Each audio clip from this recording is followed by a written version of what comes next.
Je suis président du comité de défense des travailleurs frontaliers du Haut-Rhin à Saint-Louis. Je préside cette association depuis 1991 et je suis membre du comité directeur depuis 1983. Et dès cette date, j'ai assuré les permanences au comité de défense des travailleurs frontaliers du Haut-Rhin. J'espère que vous allez me comprendre malgré mon accent alsacien et peut-être mon langage qui est plus pragmatique et plus terre à terre, peut-être que celui que vous êtes habitué à entendre. La réunion de ce soir n'a pas encore débuté. Je vais peut-être répéter l'une ou l'autre chose, mais on va déjà un petit peu faire la présentation. Le but de ce soir n'est en aucun cas de créer une quelconque polémique entre une association qui est ici et la nôtre. Nous n'avons ni le temps ni l'envie de faire cela. J'ai simplement la raison de ma présence. Donc vous avez vu un petit peu l'historique quand même depuis 83. Si je prends le micro ici aujourd'hui à Annemasse, c'est qu'on a fait appel à moi. Ce sont certaines personnes qui ont pris contact avec nous en disant « Monsieur, aidez-nous parce que nous nous sentons très seuls. » Et surtout parce que nous nous sentons, pour certains, un peu trahis. C'est un petit peu, je me mets à leur place, comme si vous pratiquez la religion catholique. Vous suivez tranquillement tout ça, et puis un beau jour, votre prêtre il vous ouvre l'église, et en tenue de bouddhiste, et à la place du Christ, il a mis le Bouddha, en disant voilà, maintenant, à partir de maintenant, voilà la religion, et je vous invite tous à croire en ce nouveau Dieu qui, je tiens à le préciser, c'est très important, bien entendu, chacun a le droit d'avoir le sien, mais il est bien entendu aussi tout à fait normal que sur le coup, vous auriez peut-être un petit peu certaines surprises. Maintenant, pourquoi aussi ce soir, aussi peu de monde? Je pense qu'il y a eu de la part aussi des gens qui sont en place, et c'est normal, une petite idée de dire on va un petit peu le feinter pour éviter, pour permettre d'étouffer l'oiseau dans le nid et le ridiculiser. Ce qui n'est pas le cas, bien au contraire, puisque plus on essaye de me ridiculiser, c'est comme un ressort qu'on remonte. Même si ce soir, nous étions que 300 ou 400, c'est déjà beaucoup hein, dans cette région, de réunir autant de monde, puisque je sais que l'Assemblée Générale, ici sur place, je répète, on a 3 à 4 000, c'est comme ça, mais en général c'est 500, 600 personnes en cas de grosse crise, s'il n'y a pas beaucoup de monde, donc c'est déjà bien. Et j'avais dit, je n'organise pas de réunion si nous n'avons pas au moins 1500 inscrits. Puis on m'a dit, attention, la salle est un peu petite, vous aurez peut-être des difficultés de parking ou autre, et puis il ne faut pas attendre trop longtemps. Et donc j'ai décidé, à partir de 1000 personnes inscrites, effectivement, d'organiser tout ça. Donc nous avons parmi ces gens inscrits, je pense, une partie de plaisantins, une petite partie de personnes qui volontairement se sont inscrits. Lors du rappel, quand j'ai dit voilà la date, voilà le lieu, la première personne qui s'est inscrite, le premier nom qu'on a eu, c'est le nom du président de l'association locale avec ses coordonnées, etc. Mais je ne pense pas que ce soit lui, bien entendu, qui se soit inscrit. Simplement, voilà. Et encore 5 minutes. Et notre but de ce soir, il est essentiellement de vous expliquer pourquoi ce n'est pas une chimère de penser que l'assurance maladie privée, au niveau du droit, purement et simplement, ni d'un point de vue politique, ni d'un point de vue juridique, ni d'un point de vue philosophique, ni d'un point de vue financier ou autre, tous ces arguments se valent et se surrajoutent, mais ne seraient pas suffisants si nous n'avions pas des moyens et des arguments de droit nous permettant d'étayer notre revendication. Donc je pense qu'on va tranquillement commencer la réunion. Alors je salue M. Bernard Accoyer, que je n'ai plus à présenter dans cette région. Tout le monde sait qu'il est député depuis des années, il était aussi président de l'Assemblée nationale, et en 2007, il a été celui qui a permis, en tout état de cause, d'appuyer la revendication concernant la prolongation jusqu'au 1er juin 2014. Et nous allons très rapidement revenir à ce point précis, non pas à ce qu'a fait M. Accoyer, parce que je tiens simplement à dire que vous avez peut-être, pour certains, eu l'occasion de lire le rapport gouvernemental qui fait 240 pages au total des experts. Dans ce rapport des experts, il est indiqué que depuis 2001, il y a une loi qui prévoyait un délai de 7 ans et que ce délai était prolongé. Et tout le monde s'est focalisé sur cette loi de 2001, qui bien entendu a été écrite et citée. Et c'est entre Noël et Nouvel An, où nos bureaux étaient fermés, j'ai encore continué à plancher, ça fait un moment que je planche, et je me suis intéressé à la loi de 2008, à l'avenant, à la loi de 2006 et 2008, à l'avenant qui prolongeait les fameux 7 ans. Et là, j'ai constaté une différence. C'est-à-dire que sur cet avenant et dans cette loi, il est indiqué que toute personne résidant en France, n'étant pas assujettie obligatoirement à la CMU, n'étant pas assujettie obligatoirement par son statut de salarié ou autre, doit intégrer la CMU. À l'exception des travailleurs frontaliers qui, et ça c'est très important, tant que la Suisse bénéficiera de mesures transitoires de libre circulation de la part de l'UE, 12 ans après la mise en place des accords. Or, si le législateur a jugé utile, entre 2001 et 2007, de rajouter la première condition, j'appelle ça moi une condition sine qua non, si dans la loi, vous pourrez me le confirmer, je vous donnerai la parole tout à l'heure, M. Accoyer, si dans la loi le législateur estime qu'il y a certains mots ou certaines ponctuations qu'il avait faites, c'est pas par hasard, c'est pour éviter toute mauvaise interprétation, et quand bien même on essaie de les éviter, il y a encore des choses qui sont discutables, et c'est ce qui fait le travail des juges et des avocats très souvent, et des députés aussi, quand il s'agit de rediscuter de certains points.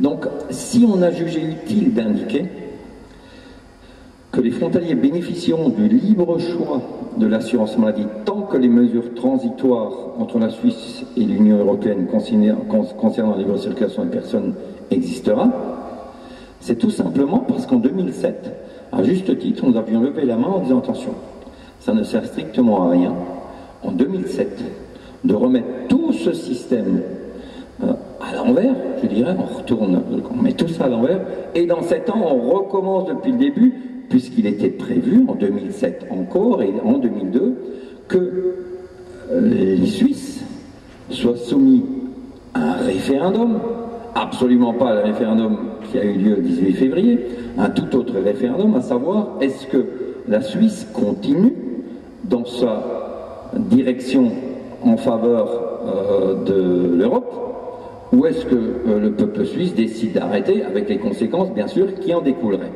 Et on avait fixé la date de 2014 en disant, de juin 2014, dans début 2014, il y aura un référendum qui sera organisé.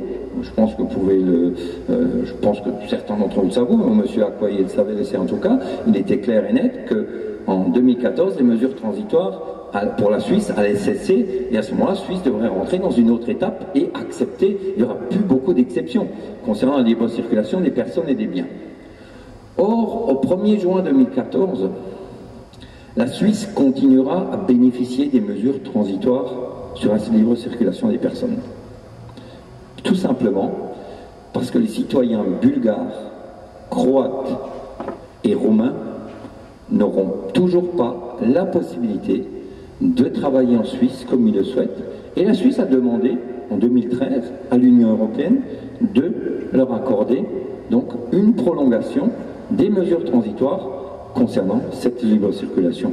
Quand bien même elle ne concerne pas les frontaliers, ce n'est pas pour autant qu'une juriste de la sécurité sociale, aussi instruite soit-elle, et je ne mets pas du tout en doute ni ses connaissances ni son instruction, mais peut me répondre en me disant: monsieur, c'est pas ça ce qui nous intéresse, les mesures transitoires, c'est la fameuse phrase des 12 ans. Les 12 ans sont écoulés, c'est terminé. Alors moi, limite, je veux bien, mais j'estime que ce n'est pas à une juriste de la sécurité sociale, ni même à un juriste du ministère des Affaires sociales, de décider de cela. Je pense qu'il y a matière à contestation. Je suis assez pragmatique, et je donne un exemple tout simple. Je vous propose de vous construire une maison, et j'indique: vous me paierez la maison en intégralité quand cette maison sera terminée. Virgule, 1er septembre 2015. Le 1er septembre 2015, je viens vous voir, je vous présente bien entendu l'addition, et vous allez me répondre: attendez, il n'y a pas encore de toit sur la maison. Là, je dis non, ça c'est pas ce qui est important, c'est la date du 1er septembre. Est-ce que j'ai tort? Est-ce que j'ai raison? Je ne sais pas, mais en tout cas, il faudra quand même une tierce personne qui devra arbitrer ce malentendu un petit peu.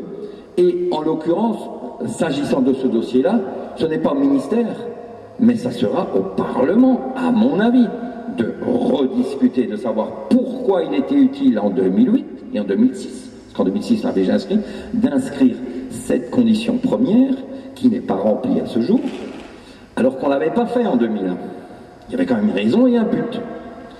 Et je pense personnellement que si le décret d'application qui devrait sortir, on a joué la montre, on joue la montre, sort, nous serons contraints et forcés, quel que soit le nombre frontalier qui, à ce jour, je prends acte, mais je plaisante vraiment. Il faut savoir que la réunion de ce soir, nous avons eu des appels de la presse qui souhaitent relater l'issue de la réunion. Ils n'ont pas voulu annoncer la réunion.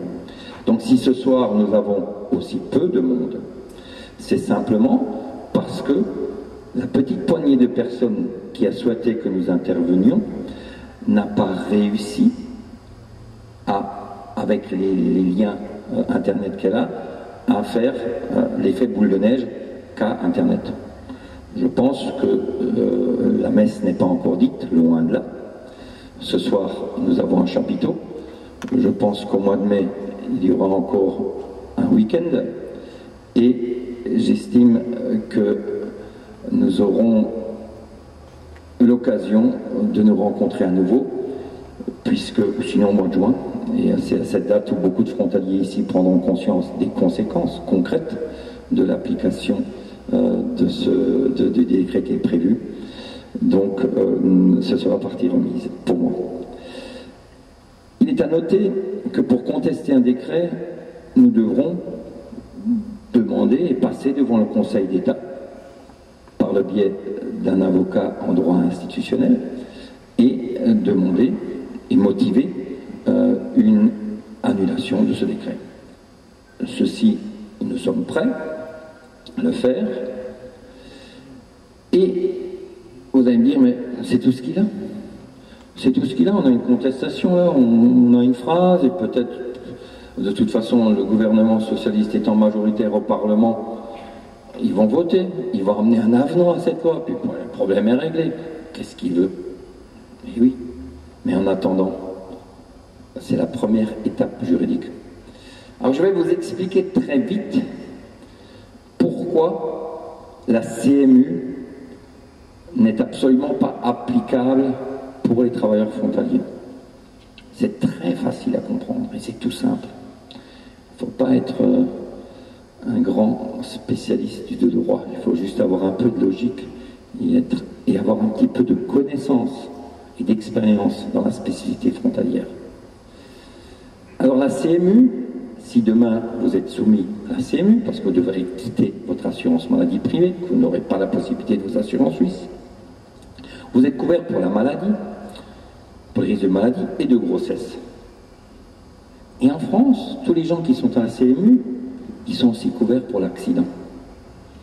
Alors, le conseiller d'Amis m'a dit « Ouais, mais monsieur Link, accident professionnel. » J'ai dit « Écoutez, je suis désolé, mais les gens qui sont à la CMU, logiquement, ils ne sont pas salariés, donc à moins qu'ils travaillent au noir, ils ne peuvent pas avoir de grands accidents professionnels. Sinon, ils sont assujettis par le biais de l'employeur. Donc, je parle bien d'accidents non professionnels.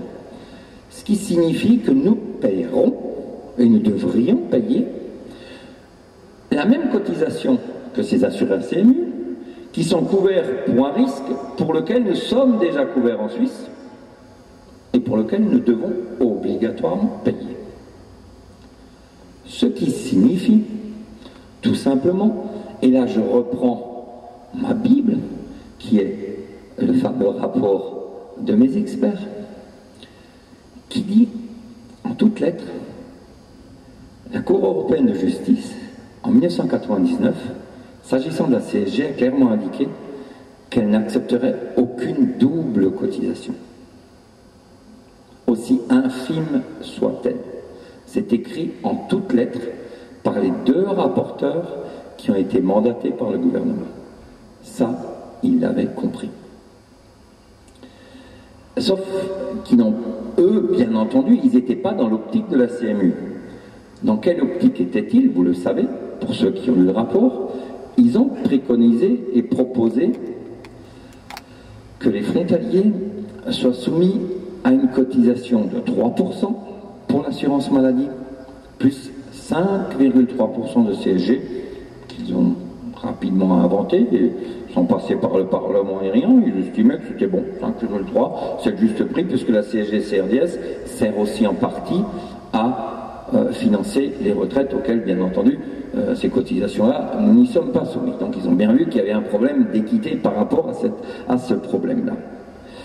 Nous arrivons donc au rapport qui a été édité, il a été remis début août, il a été revu par la hiérarchie de ces personnes pendant 2 mois.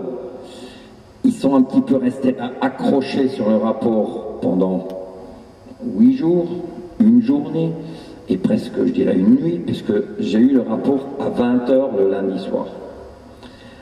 Je l'ai lu en diagonale, et à 21h30, j'ai appelé la seule élue nationale socialiste que nous ayons dans le département du Haut-Rhin, c'est la sénatrice Patricia Schillinger. Et étant ancienne frontalière, je la connaissais bien avant qu'elle fasse la politique, donc je la tutoyais, et je la tutoie encore, je lui ai dit voilà ce qui se passe, on veut donc soumettre les frontaliers à la CSG-CRDS, c'est ce qui est préconisé dans ce rapport, ce sont des conclusions. Ben, tu vas m'expliquer comment, sachant que la CSG est un impôt, CRDS aussi en France, on va pouvoir demander aux frontaliers qui payent l'impôt à la source à Genève, dans le canton d'Argovie, dans d'autres cantons aussi, Luzerne et autres, on va pouvoir leur demander un double impôt. C'est pas possible. Donc comment vous voulez résoudre cette équation? Là, ils n'ont pas dû faire attention. Et ils n'ont pas fait attention. Et je ne sais pas si M. Accoyer y était, à la réunion de M. Moscovici, où il a invité les élus pour prendre acte donc des conclusions de ce rapport. Et M. Moscovici, M. Pierre Moscovici, ministre des Finances, assez paradoxal, pour un problème social, a dit voilà, moi j'ai tout fait. J'ai évité aux frontaliers de payer la CSG, j'ai sorti ça. Ça, je l'ai sorti, hein. C'est fini, hein. Ils paieront pas. Ils paieront la CMU. Donc, ils ont sorti un paquet surprise qui existait déjà depuis 2000, qui existait puisqu'ils n'avaient rien d'autre à proposer. Ils ont proposé une solution, mais qui ne tient absolument pas la route. Et pourquoi ne tient-elle pas la route? Je l'ai déjà expliqué. Pour la raison de double imposition. Mais on va aller un petit peu plus loin. J'ai vu que l'association locale explique aux gens qu'il faut... D'abord, ils avaient expliqué qu'ils vont négocier le revenu fiscal de référence. Oula. Alors là, moi j'ai eu un peu de mal parce que, je suis désolé, mesdames et messieurs, nous sommes dans un pays de droit. Quelle que soit l'importance de l'association, et et l'aura ou les connaissances de leurs dirigeants, je ne pense pas qu'il soit possible, sachant que tout ce qui est contenu dans le revenu fiscal de référence est fixé par la loi. Donc on ne peut pas aller à Bercy en tant que responsable d'une association et essayer de négocier le contenu du revenu fiscal de référence. Bon, je pense que ça, ils s'en sont rendus compte. Aujourd'hui, il s'agit d'optimiser le revenu fiscal de référence. C'est ce que j'entends et ce que j'ai lu. L'optimisation du revenu fiscal de référence. C'est presque un dialogue d'assureurs, hein, ou de banquiers. Hein. Je vous garantis, vous pouvez essayer comme vous voudrez, vous aurez du mal à l'optimiser. Alors, on nous dit, vous les frontaliers, vous devez être solidaires à la sécurité sociale. Mais nous le sommes. Mais nous le sommes depuis des années par rapport à la CMU. Comment est financée la CMU? Par la sécurité sociale? Par caisse primaire d'assurance maladie? Non, par le gouvernement. Donc, indirectement par nos impôts aussi, qu'ils soient sur le revenu ou tous les autres impôts. Donc nous sommes solidaires déjà de la sécurité sociale et des gens qui sont en difficulté. On ne peut pas nous reprocher de ne pas être solidaires. Nous le sommes. S'agissant de la cotisation qu'on souhaite nous prélever, nous serions les seuls et uniques salariés en France à être soumis à la CMU.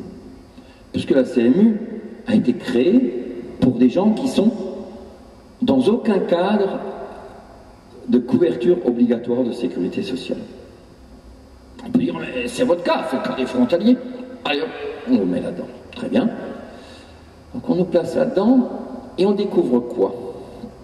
On découvre une autre exception. On découvre que dans le revenu fiscal de référence, mesdames et messieurs, vous avez bien entendu vos revenus salariés. Et jusque-là, on pourrait dire, bon, ben voilà, on paye la cotisation comme les autres. On paye même un peu moins. On reviendra sur le moins tout à l'heure. Mais il se rajoute à cela les revenus mobiliers et immobiliers. Donc si vous avez placé votre argent en épargne en France, ou que vous louez un appartement, puisque vous avez investi dans l'immobilier, on vous a conseillé de le faire, vous paierez sur le loyer ou sur les intérêts, bien entendu, une CSG, CRDS. On n'a jamais contesté cela. Comme tous les Français, on est solidaires. Mais en plus, vous allez payer ce qui n'existe pas, nulle part, dans toute la France. Vous allez payer en plus une cotisation d'assurance maladie. Aucun Français ne paye sur... Si, celui qui ne serait peut-être pas frontalier et qui vit de son patrimoine immobilier et qui n'aurait pas l'intelligence de dire, attendez, je vais créer une SCI, je vais être gérant, ou je vais être auto-entrepreneur, donc je vous donne un petit salaire, mais vous savez comme moi, en France, il suffit d'avoir 100 heures de travail dans un trimestre, au SMIC, sans problème, pour bénéficier pendant une année de la sécurité sociale. Vous allez faire les vendanges, hein, et puis le problème est réglé, vous êtes couvert en sécurité sociale. Pensez-vous que les gens qui effectivement, en dehors, je répète, des gens qui sont dans le besoin, des gens qui vraiment n'ont aucune couverture, c'est pour ça qu'on a ce fameux plafond de 9 000 €. Hein, on se rend bien compte que le législateur, là, il a pensé, il a réfléchi, c'est bien. Moi, je ne suis pas ici ni pour critiquer la sécurité sociale, ni pour critiquer la CMU, ni quoi que ce soit, ni pour remettre en question tout notre système. Ce n'est pas le but de la soirée, et ce n'est pas du tout notre objectif. Donc, pourquoi le travailleur frontalier devrait-il payer une assurance maladie et être le seul à le faire? Alors, on va aller plus loin, et on va dire, mais on est frontalier, on travaille en Suisse. On gagne 2,5 fois plus que la moyenne statistique des salaires en France. Ça, c'est très mal vu, mesdames et messieurs. La mentalité des envieux, c'est la pire qui existe. En France, elle est placée. Je pense qu'en Suisse, j'ai pas vu de mur, j'ai vu le lac, c'est vrai, il faut savoir nager, mais il y a des bateaux. Et puis il y a des routes qui passent autour, mais il n'y a pas de barrière ni rien. Celui qui estime qu'on est nanti en allant travailler en Suisse, il a la liberté d'y aller sans problème. Très bien. On aurait, d'un autre côté aussi, des réponses à donner à ceux qui pensent que nous sommes des nantis. J'y arriverai tout à l'heure aussi. Donc nous arrivons à présent au problème du frontalier suisse. Mais, et le frontalier allemand? Le Français qui réside en France et qui travaille en Allemagne est bien frontalier. Avec moi. Bien. Pour 90% d'entre eux, ils sont en assurance maladie privée, mesdames et messieurs. On n'y a pas pensé à ça. En Allemagne, si vous avez plus de 50 000 € de revenus par an, vous avez le droit, sans problème et sans contestation, d'être assuré à l'assurance maladie privée. Donc nous nous retrouvons face à des gens qui habitent la même région que nous en Alsace, mais qui, au lieu d'aller en Suisse, ils vont un peu plus à gauche et ils se retrouvent en Allemagne. On peut faire mieux. On peut continuer à aller travailler en Suisse et aller résider en Allemagne. On prend l'assurance maladie privée et on prend la caisse des Français à l'étranger comme caisse complémentaire d'assurance maladie qui est en concurrence directe avec les assurances maladie privées. Pourquoi? D'une part parce que on nous le propose et nous avons ce droit, bien qu'il soit indiqué dans les textes de la CFE, que je vous invite à consulter sur le site internet, que si vous résidez dans un pays auquel vous êtes assujetti à une cotisation maladie obligatoire, vous devez cotiser à cette assurance maladie obligatoire. Mais cela ne vous empêche pas de bénéficier de l'avantage, et l'avantage, je pense, ceux qui ont consulté notre site le connaissent, l'avantage est incroyable. La CFE, mesdames et messieurs, pour un plafond maximal de 37 000 € annuels par an, donc la cotisation est basée sur un plafond maximal de 37 060 € je crois par an. Ce qui signifie que pour un montant de 355 € trimestriels, celui qui est à la CFE, ainsi que tous ses ayants droit, sont couverts par la sécurité sociale, peuvent se faire soigner 6 mois en France, sans problème. Au-delà de 6 mois, ils sont plus résidents à l'étranger. Et je pense que celui qui est très malade, qui doit se faire soigner plus de 6 mois, il va rester en France. Il a tout à fait le droit d'y rester. Y retourner quand il sera en bonne santé, de nouveau, dans son petit paradis fiscal, puisqu'il est évident que les exilés fiscaux profitent aussi, eux, de cet avantage, quels que soient les revenus qu'ils ont. Et je me suis posé la question en disant, mais les gens qui sont à la CFE, combien sont-ils? 2 700 000 Français sont à l'étranger, mais paradoxalement, il y a à peu près 200 000 personnes qui sont à la CFE. Et je me suis posé la question de savoir, mais pourquoi aussi peu de gens profitent de cette opportunité? La première des raisons, c'est que la plupart des personnes ne sont pas informées de cette opportunité. Je pense qu'il y a un petit cercle privilégié. Autant, quand un étranger vient en France, on lui donne un livret du français à l'étranger, sur lequel on lui indique quels sont tous ses droits, quels sont les revenus qu'il peut avoir s'il n'a pas de revenus, etc. On donne tout ça parce que nous, voilà, on est pour l'information, on est pour que les gens puissent tranquillement, donc les étrangers qu'on accueille, qu'ils soient informés correctement. Mais pour le français qui va à l'étranger, lui, on ne l'informe pas qu'éventuellement il peut garder son assurance maladie, et certains ne pensent pas se poser la question. Mais il y a plus grave que ça, mesdames et messieurs. Jusqu'à l'âge de 32 ans, vous n'avez aucun délai de carence. Quel est l'intérêt pour un jeune de prendre une assurance maladie si le matin, quand il se douche, il se rend compte qu'il a une petite boule et que ça l'inquiète énormément? Il lui suffit de téléphoner, de remplir un papier et d'avoir sa couverture maladie sans problème, sans avoir jusqu'à présent cotisé ou que ce soit. Si par après on se rend compte que c'était juste une petite boule de graisse, rien ni personne ne l'empêche de quitter cette sécurité sociale. Personne, c'est pas indiqué. Pire encore, au-delà de 32 ans, vous avez un délai de carence de 6 mois. C'est assez paradoxal puisqu'on sait que les assurances privées, à cause de la grossesse, mettent un délai de 9 mois. Très bien. Mais à 8 reprises, les dirigeants de cette caisse qui gèrent cette caisse, mais c'est l'État, c'est la sécurité sociale qui leur délègue le fait de gérer cette caisse, mais c'est eux qui financent ces déficits, et ça passe par le ministère des Affaires étrangères, je pense que vous le savez. Et donc, à 8 reprises, ils ont décidé de ne pas faire payer les gens qui auraient dû payer s'agissant du délai de carence. Puisqu'il y a, je l'ai lu dans un rapport, c'est pas moi qui l'invente, c'est un rapport de la Cour des comptes de 2010. Donc ce que je suis en train, si je vous dis certaines choses, je peux toujours vous montrer d'où je tiens mes sources, et je pense que les gens de la Cour des comptes, quand même, ils sont crédibles.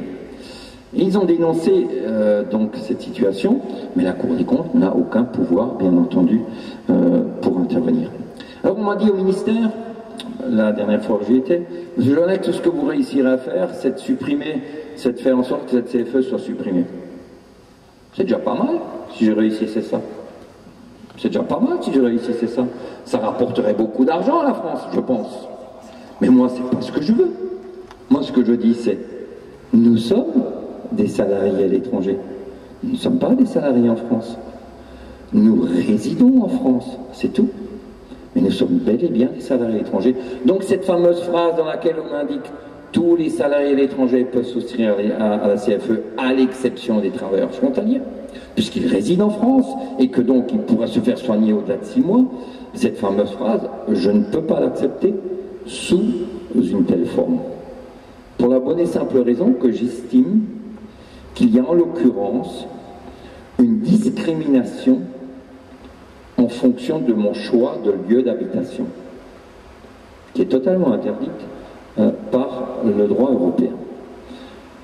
On me dit, voilà monsieur, puisque vous avez choisi de résider en France, vous devez, vous ne pouvez pas souscrire à la CFE. Mais si vous allez résider en Allemagne, tout en travaillant en Suisse, vous pouvez souscrire à la CFE.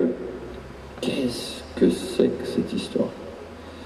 Je pense personnellement qu'au niveau de la Commission de Bruxelles ou de la Cour européenne, ils vont un petit peu froncer les sourcils.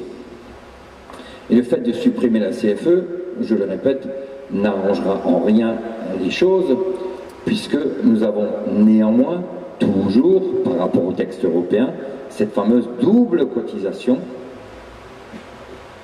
Et à ce jour, à aucun de mes arguments juridiques, on a jugé utile de répondre par écrit. La dernière réunion, juste avant le remaniement, ils m'ont dit, écoutez, vous aurez une réponse écrite à toutes vos questions. Coup de chance, tout le staff est resté, la ministre aussi, quelle chance pour moi. Autrement, j'aurais eu tout faux. Donc, je vais être obligé de les réécrire, de les écouter, vous en mettez du temps pour m'apporter des réponses, alors que vos réponses verbales sont aussi simples. Vous me dites systématiquement que ce que je raconte, ça ne tient pas. Sur certains points, vous ne me répondez pas, c'est encore mieux. Et en tout état de cause, depuis que je les ai rencontrés, j'ai toujours entendu le même sujet.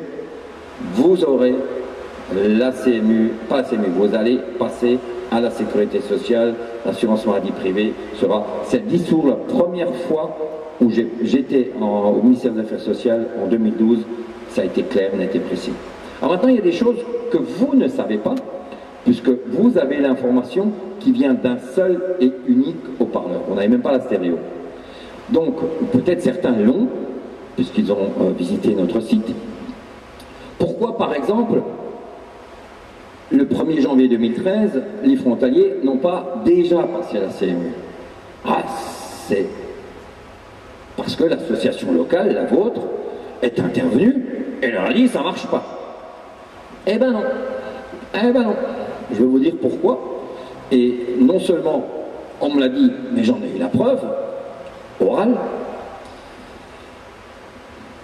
Face à un problème qu'on a soulevé en disant jamais la caisse primaire d'assurance maladie locale ne pourra, d'octobre au 1er janvier 2013, être suffisamment équipée pour pouvoir assumer et assurer les prestations de l'ensemble de ces frontaliers qui soudain devraient être des centaines, 150 000, qui devraient être donc passés à la CMU. Mais ça, ni les députés qui à l'époque se battait, M. Bapt, qui est frontalier, puisqu'il est à plus de 600 km de toute frontière, mais M. Baptiste, ces gens-là, ils ne voulaient même pas l'entendre. Ça ne les intéressait pas, ce n'était pas leur problème. Eux, ce qui les intéressait, c'était l'argent des frontaliers en Suisse. Je tiens à répéter, des frontaliers en Suisse, parce que ceux qui sont au Luxembourg, ceux qui sont en Allemagne, etc. Ah ben non, ils ne gagnent pas 2,5 fois plus, donc ceux-là, laissons-les de côté. Je vous réserve une surprise pour la fin, et une grave surprise, très grave. Et là, le gouvernement, à mon avis, il a fait un peu fort, et je vais vous dire pourquoi nous serons plus nombreux la prochaine fois. Je ne le garde pas pour la fin, je vais vous le dire tout de suite. Je fais sauter, c'est ce que c'est, ce suspense n'est pas pensable. Mardi... Attendez, c'est dramatique, hein, monsieur Accoyer, vous allez voir, au téléphone, ils vont sonner. Mardi... Non, mais c'est terrible, c'est terrible. Mardi, j'ai un monsieur qui m'a téléphoné en me disant, monsieur Joannek, j'ai travaillé 42 ans en Suisse, mon épouse aussi. Moi j'étais chez Swissair dans l'aviation, mon épouse dans la pharmacie. Et puis on a des retraites convenables. On s'en plaint pas, nous avons chacun, les deux ensemble, on a plus de 6 000 € de revenus de retraite à deux. Voilà, ils ont cotisé 42 ans. Et voilà que je reçois du centre des impôts une notification de redressement par le biais de laquelle on me demande 6,3% de CSG de CRDS s'agissant de mes retraites qui viennent de Suisse. Parce que je suis à la sécurité sociale, ayant travaillé 4 ou 5 ans en France, mon épouse aussi, on avait travaillé avant de passer en Suisse, voilà. Donc, on me demande maintenant, rétroactivement, 2010-2011, 2012-2013, ils vont rentrer passer, c'est sûr, on me demande rétroactivement de payer la CSG CRDS. Et là, je lui dis, monsieur, je sais, j'ai vu, il y a plus de 2-3 ans, qu'on a modifié le bulletin rose de déclaration de revenus à l'étranger, et à l'arrière, on a mis les rentes provenant de l'étranger. Je sais. Ce qui m'inquiète un tout petit peu, c'est que aucune administration fiscale n'a jugé utile de nous en informer, jamais. Nous travaillons avec les administrations fiscales dans la mesure où on leur dit voilà, quel est le taux de change que vous avez calculé, on a un bulletin d'information, il est là, on donne le taux de change, vous le savez, on donne le prix du repas, etc.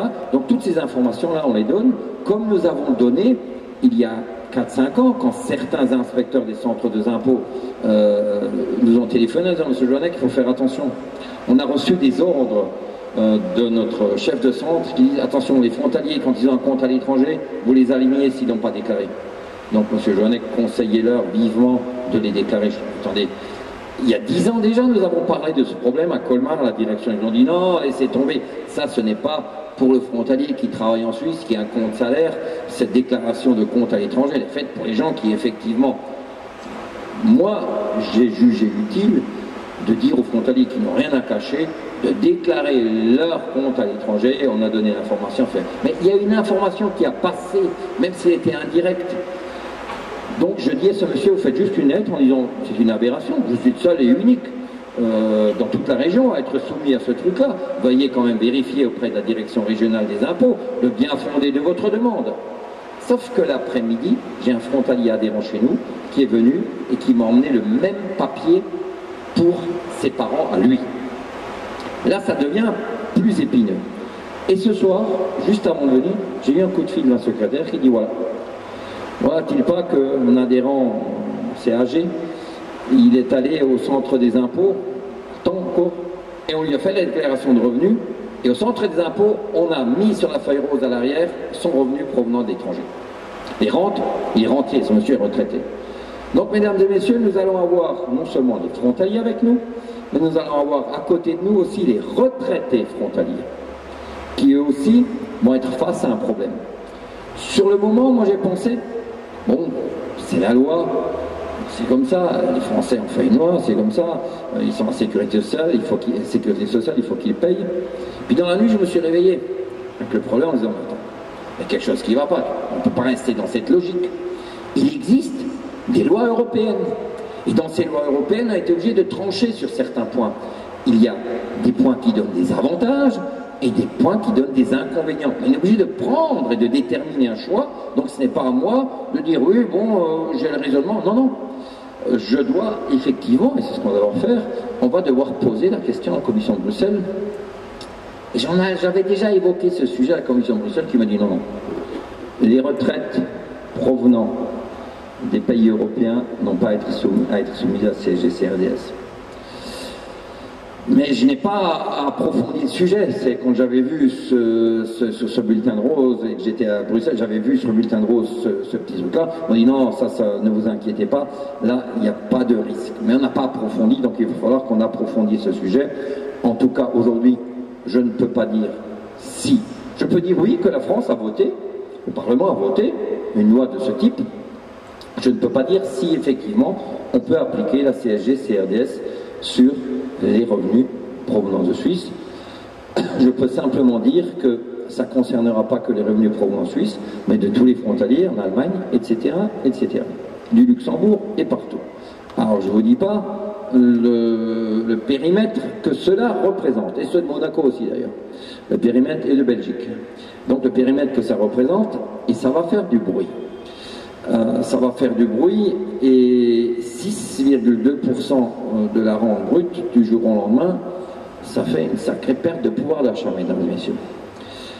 Et surtout, j'estime personnellement qu'on prône actuellement, depuis longtemps, on prône le dialogue social, on prône la facilité d'information au niveau des administrés, on pré-remplit même les bulletins, les déclarations de revenus pour les salariés en France, etc., etc. Mais on n'est pas capable, et on n'a pas le courage de dire, voilà, vous êtes une association de frontaliers qui nous aide beaucoup dans la mesure où vous nous facilitez le travail, puisque vous expliquez aux gens comment déclarer le revenu correctement. Jamais je n'ai dit à qui que ce soit qu'il fallait tricher ou faire ceci, cela. Nous faisons les choses dans les règles de l'art. Clair, net et précis, c'est comme ça. Mais je n'arrive pas à comprendre que l'administration ou Bercy ne soit pas capable de prévenir dans la lettre, dans la feuille rose, puisqu'ils sont répertoriés, tous les retraités à l'étranger, tous les revenus sont dans une feuille rose. Donc quand on adresse la feuille rose à ces gens-là de déclaration de revenus à l'étranger, quoi de plus facile que de dire attention, vous avez toujours rempli la première page, au dos et à l'arrière, pour vous, il faut noter, si vous êtes retiré, il faut mettre le montant. Voilà, c'est tout. Ça évite à des gens d'avoir des rappels 3 ans en arrière. Imaginez-vous les gens qui sont décédés. Ce que va faire l'héritier dans ce cas-là. Je vous laisse imaginer. Il y a beaucoup de problèmes de ce type. Donc, moi j'estime personnellement, depuis un moment, on fait tout et n'importe quoi. Tout et n'importe quoi. Et on nous reproche à nous, travailleurs frontaliers, qui tous les matins, on se lève, on va chercher l'argent, il se trouve, on le ramène ici. Et certains, à juste titre, beaucoup de Suisses notamment et d'autres, pensent que si ça continue ainsi, de notre côté c'est pareil, ils vont être contraints et forcés de devoir changer leurs habitudes, même de quitter le pays, pour aller soit résider en Suisse, soit résider en Allemagne, puis c'est plus simple. Je ne prône pas ce type de situation, je peux simplement comprendre que certains le fassent. Je peux simplement vous dire que j'ai rencontré hier un avocat hollandais de Genève, fiscaliste, qui était frontalier pendant des années et qui a quitté la France pour la raison de l'assurance maladie. Et ce monsieur est très intéressé par le dossier et dit clairement, mais là on boucle, je vous ai l'information concernant les retraites, c'est une information réelle, hein. C'est-à-dire c'est d'actualité, c'est ce qu'on a vécu de mardi à ce jour. Donc je boucle ce sujet-là. Cet avocat fiscaliste, donc, il s'est penché sur le dossier. Il a lu les textes, et dans ce texte communautaire, il est indiqué, et ça vous le savez aussi, logiquement, nous devrions payer l'assurance maladie en Suisse. C'est le droit d'unicité qui nous y oblige. On peut, un ou deux pays peuvent convenir ensemble de déroger à ce droit d'unicité, mais il est écrit en toutes lettres, à condition que ça ne nuise pas à une catégorie de personnes. En l'occurrence, on ne peut pas nous dire à nous que de nous enlever l'assurance maladie privée et nous obliger à aller à la sécurité sociale sans avoir d'autre choix, que ceci ne peut pas nous nuire, au contraire que ça nous profite, et en même temps annoncer qu'il y a 150 millions qui vont rentrer dans la caisse. Il y en a un jour, on le sait, il y a quelqu'un qui a multiplié les petits pains et les poissons, mais je crois que cette équation-là n'est pas possible non plus.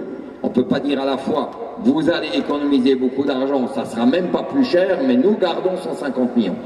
Alors là, je m'excuse, mais là on rentre vraiment dans du... Ça devient pathétique. Parce que ce n'est pas comique, c'est pathétique, la façon dont on aborde les choses. Donc mesdames et messieurs, je pense, et je me pose la question, vous êtes 70 000 travailleurs frontaliers dans cette région, pensez-vous personnellement, vous qui venez ce soir, que 99,9% des frontaliers dans cette région estiment qu'il est bien qu'on supprime leur assurance maladie privée et qu'on les place à la CMU. Moi, je vous pose la question, est-ce que vous en avez discuté au niveau de votre entourage? Est-ce que vous pensez qu'il faudrait, je ne sais pas combien nous sommes ce soir, je ne sais pas combien de chaises il y a, peut-être 250 personnes, 300 personnes. Est-ce que vous pensez, je vous laisse juste réfléchir quelques secondes, est-ce qu'au niveau de vos connaissances frontalières, est-ce que vous pensez qu'il soit possible qu'au moins 10 personnes estiment que c'est vraiment l'arnaque, ce qu'on est en train d'essayer de nous faire, et en tout état de cause, vous pouvez leur dire qu'il existe des moyens juridiques. Est-ce que vous pensez qu'il est imaginable que ces personnes acceptent de se déplacer? 300 divisé par 10, on arrive à 3000. C'est déjà pas mal, c'est un record dans la région. Parce que la plus grande manifestation qui a eu lieu à ce sujet n'a pas été organisée par l'association locale, mais par une association du Jura à laquelle l'association locale s'est associée. C'est bien. Pensez-vous, personnellement, que nous, en Alsace, qui ne sommes que 30 000, que les 12 000 personnes au mois de février qui se sont déplacées, pensez-vous que parce que nous sommes, je ne sais pas moi, trop éloignés, il y a 300 km qui ne sait pas, pensez-vous que ils sont à côté de la plaque, hein, c'est le mot qu'il faut utiliser, pensez-vous qu'il faut... voilà, moi je ne connais pas personnellement, je ne vous connais pas personnellement, aucun d'entre vous, je ne vous ai jamais rencontré. Donc je ne peux pas, je n'ai lu je ne peux même pas connaître vos états d'âme, puisque je n'ai pris acte que de ce qui a été cité dans la revue qui est distribuée ici par l'association locale. Et j'ai constaté d'ailleurs que cette association locale a revendiqué haut et fort que le maintien du droit d'option d'assurance maladie privée, il faut qu'il soit, il faut se défendre. Je l'ai mis dans le mot du frontalier, je vais peut-être le publier sur internet, j'ai mis leurs arguments quand même. C'est pas moi qui ai décidé d'organiser une pétition et de rassembler plus de 33 000 signatures en faveur du maintien de l'assurance maladie dans tout le périmètre suisse, dans le Haut-Rhin et partout. Pourquoi je n'ai pas fait ceci? Pour la première des raisons. Si je décidais demain qu'il faut écrire au président de la République, jamais je ne demanderai aux gens de m'adresser la pétition, même par Internet. Pourquoi? Et ça, beaucoup de gens le savent, en tout cas les dirigeants d'associations, le seul et unique courrier que vous pouvez adresser au président de la République sans l'oblitérer, seul et unique courrier que vous pouvez adresser à quelqu'un en France sans l'oblitérer, excusez-moi, c'est celui que vous adressez au président de la République. Donc, quoi de plus simple quand même que de dire aux gens, allez, on fait une lettre type, vous la mettez dans une enveloppe et vous la mettez dans la boîte aux lettres. Mais il est plus facile, et c'est toujours utile, d'avoir des coordonnées Internet. Ça peut servir. Ça peut aussi servir commercialement, ça peut servir pour beaucoup de choses. Nous ne sommes pas collectionneurs de ce type de choses, donc je n'ai pas jugé utile de le faire. Ce qui m'a aussi énormément, un petit peu choqué quand même, c'est que on est adressé une pétition, alors là, on a adressé une pétition au futur président de la République. Oh là là. Donc en pleine campagne électorale, on adresse une pétition au futur président de la République. Voilà. Manque de bol, il y a eu changement. Donc on a reconnu que toutes ces pétitions, il faut les jeter à la poubelle parce que celles qu'on a envoyées, c'est fini, elles sont passées à la poubelle lors des déménagements. Et moi, personnellement, j'aurais quand même attendu l'élection pour adresser, à juste titre, non pas au candidat, mais pour adresser au président élu la requête, rassembler 33 000 signatures, c'est quand même pas une petite affaire. Maintenant, la question se pose, quand on a rassemblé tant de signatures et motivé autant de gens, c'est que soi-même on était très motivé. Alors on continue, on fait un rapport, mais on ne publie pas le contenu du rapport. C'est secret. Adhérons pas, personne ne connaît le contenu. Par chance, dans leur largesse et leur truc, ce rapport a été adressé aussi à des élus orinois. Président, c'est seulement on ne s'adresse pas au président du comité des frontaliers pour lui envoyer le rapport, ni à qui que ce soit, peut-être au président du conseil général. En tout état de cause, j'ai lu le rapport, je peux vous dire, mesdames et messieurs, il est épais, mais point de vue argument, il n'y a pas grand-chose. Hein. Ça, c'est ce que moi j'ai constaté. Moi, j'ai pas fait un rapport, j'en ai fait 2. Mais je les ai publiés. Vous pouvez les lire à tout moment sur le site. Et je les ai étayés. Alors, ceci, c'est pas grave, mais quand on va à l'Élysée et qu'on rencontre le conseiller des affaires sociales du président de la République et qu'on ressort et immédiatement on publie la photo de l'Élysée, la photo des personnes qui ont visité, tout ça c'est bien, mais qu'on écrit en toutes lettres. Le gouvernement a compris. Le gouvernement a compris notre avertissement. Il a compris qu'il avait tout faux. Ils l'ont écrit en toutes lettres. Ils ont écrit aussi dans le journal Le Messager une interview d'une responsable de l'association qui dit le gouvernement va reculer. Voilà. Nous avons réussi à leur faire comprendre. S'agissant de l'assurance maladie, si le gouvernement ne recule pas, il faut savoir que notre partenaire, il estime que ce n'est pas très rentable l'assurance maladie privée de base. Parce que sur 100 €, ça coûte 104 €. À moins qu'on ait des planches à billets comme l'ont les Américains, je ne vois pas comment une assurance peut à long terme encaisser 100 et en dépenser 104. Une assurance privée, hein, même mutuelle, c'est impossible. Donc moi j'ai bien pris acte de tout ça. J'ai aussi pris acte d'une chose très importante. Dès que la nouvelle a été annoncée, en 2012, j'ai contacté le président local par téléphone. Moi je l'ai appris par le biais d'un journaliste. Hein.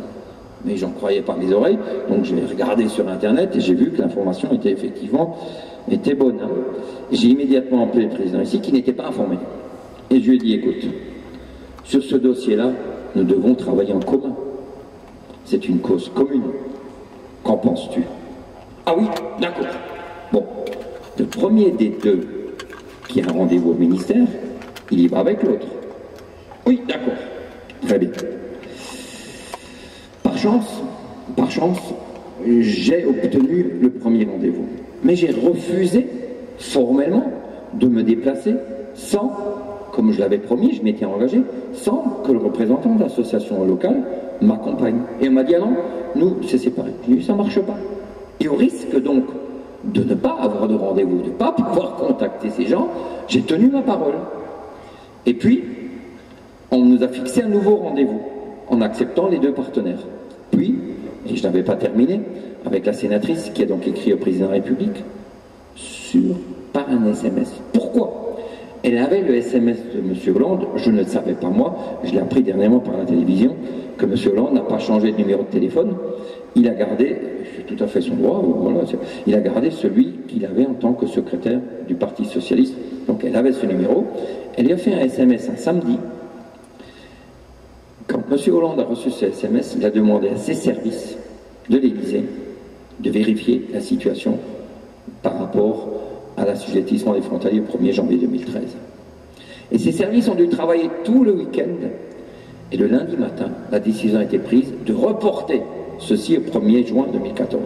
Donc, c'est grâce à un SMS qu'on a évité le pire, non pas seulement aux frontaliers, mais au gouvernement et à la sécurité sociale. Grâce à un SMS. Alors on va dire, ouais, mais bon, elle peut dire, on n'a pas vu, on n'a pas de trace. Si.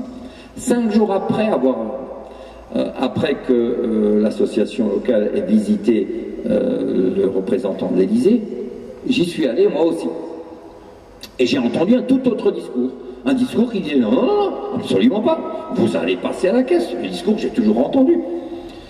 Et j'étais tellement surpris qu'en sortant, j'ai dit, je ne comprends pas par rapport à ce que j'ai lu, et même dans l'interview, est-ce que peut-être j'ai mal compris, est-ce que j'avais la sénatrice avec moi, elle me dit non, je dis, bon, l'idéal c'est de protocoler l'entretien et de l'envoyer en recommandé avec accusé de réception en demandant à ce monsieur de m'expliquer si peut-être j'ai mal compris certaines choses, de m'expliquer ce que j'aurais mal compris. J'ai jamais eu de réponse, donc je pense avoir très bien compris.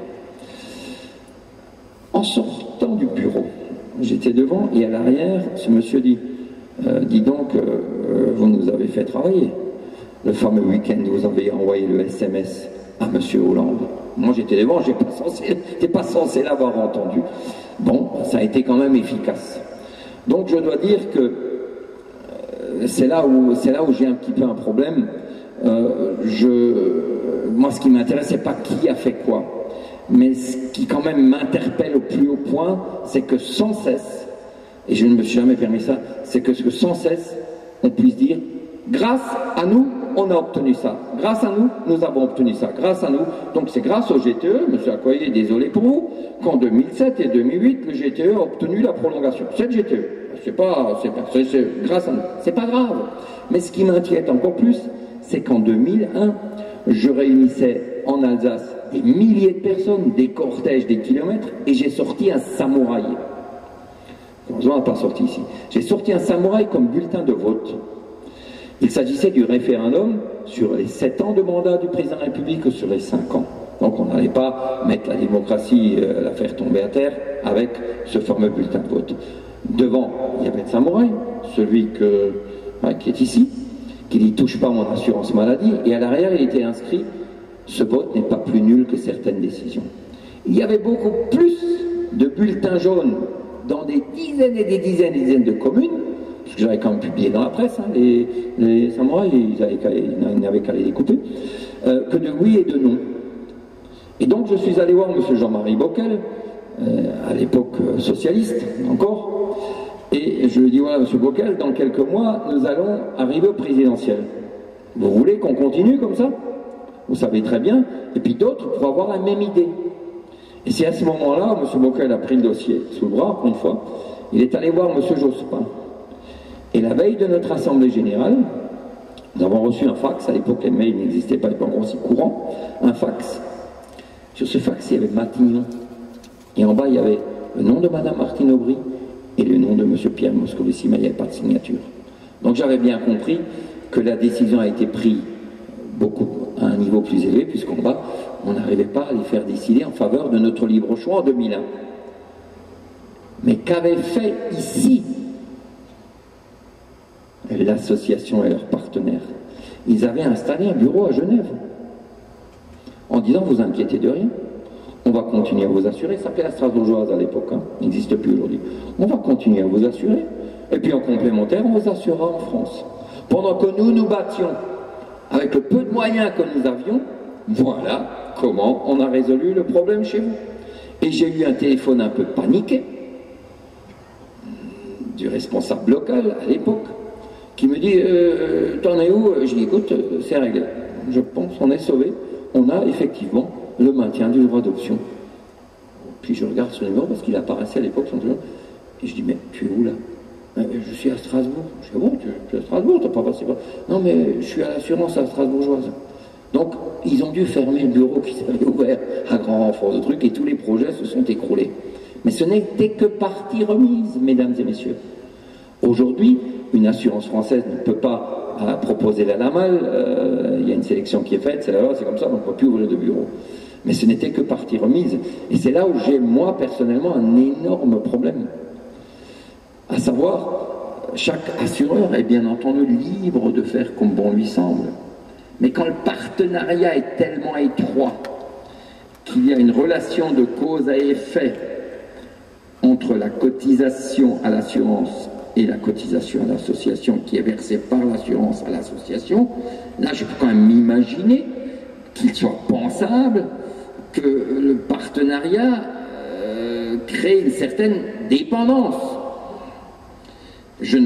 C'est mon imagination, je ne veux pas, mais je dis simplement, moi je suis très étonné de ce revirement de situation de cette association d'un jour sur l'autre, en l'espace de...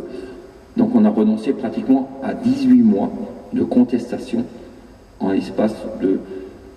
Je crois qu'il y a eu 4 ou 5 ou 6 assemblées générales extraordinaires qui ont quand même réuni 3000 personnes, ça représente 10% du nombre des adhérents.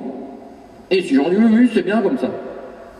Moi je suis très étonné que sur la base d'un oui de 10% et du silence des autres qui n'ont pas été convoqués, je ne pense pas qu'il y ait eu de convocation, voilà, je pense qu'on puisse tout d'un coup se retourner sans explication au ministère de l'Emploi pour dire, écoutez, il faut regarder à ce que les Suisses ils rétrocèdent une partie des cotisations chômage en France, hein, parce que ça ne va pas ça. Hein. Alors que jusqu'en 2002, jusqu'au temps des accords, les frontaliers, les commissions paritaires, c'est pas nous qui les gérons, on dit non, les frontaliers, on va les soumettre au niveau de l'assurance chômage, on va les indemniser en fonction d'un salaire virtuel correspondant à leurs compétences. Ce qui nous ramenait, au lieu d'avoir 57%, à 35% alors qu'on cotisait sur le salaire plein. Puisqu'on nous disait, attention, il faut regarder le droit français, là, pas ce que vous faites en Suisse, l'impôt c'était bon. Et pendant des années, on a été grugés, mais seulement nous, travailleurs frontaliers en Suisse. Pourquoi? Parce que la Suisse ne faisait pas partie de l'Europe, et les frontaliers allemands, etc., étaient indemnisés en fonction de leur salaire réel. Bien. Entre-temps, la Suisse a signé, et le problème s'est heureusement réglé. Mais est-ce que c'est vraiment de notre rôle, ou à nous, d'aller au ministère de l'Emploi, et de dire, ah, regardez que les Suisses... Mais, écoutez, mesdames et messieurs, je m'excuse, je dis, je serais pragmatique, hein, je ne vais pas utiliser de mots trucs, mais quand on était à l'école, on appelait ça du faillotage.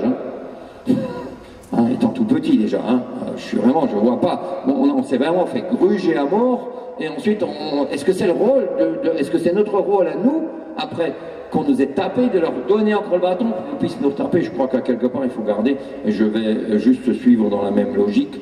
Il semble, j'ai vu ça dans la revue locale, il semble que on ne sait pas qui, 1 ou 2 ou 3 personnes, quelques personnes a eu l'idée complètement aberrante de, je ne sais pas ce qu'ils ont mis, des détritus devant un local de sécurité sociale en inscrivant la Sécu ça pue. Mais qui nous dit que la CMU ça pue? Mais qui nous dit que c'est un frontalier déjà pour commencer? Et à quel titre, je me pose la question, si moi je suis responsable d'une association, pourquoi je dirais ensuite à la sécurité sociale, chez les gens là-bas, en disant excusez les frontaliers, au nom des frontaliers, nous excusons que quelqu'un ait pu vous faire ça. Écoutez, mesdames et messieurs, mais s'excuser, c'est déjà un peu s'accuser, mais je crois qu'on a bien d'autres chats à fouetter que de s'occuper de ça, surtout que je pense à aucun moment que l'association locale ou la nôtre, on a eu une telle... à un quelconque moment, nous on n'a rien, ni contre la CMU, je le répète, ni contre la sécurité sociale, et encore moins contre les salariés qui eux-mêmes vont se retrouver face à un problème, ils vont avoir plus de travail et moins de moyens. Et ça aussi on le sait, on dit on va faire des économies au niveau de la sécurité sociale, et en même temps on va vous donner, donc on va licencier des gens, on n'en embauchera plus, et on va vous donner plus de travail, mais on diminuera aussi les prestations en même temps. Donc c'est là où la question se pose à présent, qu'allons-nous faire à l'avenir et que souhaitez-vous faire? Est-ce que vous pensez, et je vous demande vraiment de répondre en toute sincérité, et sans ça c'est pas la peine, je sais que parmi vous, il y a certainement des porteurs d'eau, donc tout le monde n'est peut-être pas objectif, hein. Toujours c'est normal, hein. Si moi j'étais président, étant président, si l'association j'emmène, donc il y a peut-être des porteurs d'eau, donc ces gens-là on tiendra, le vote il ne sera pas aussi important.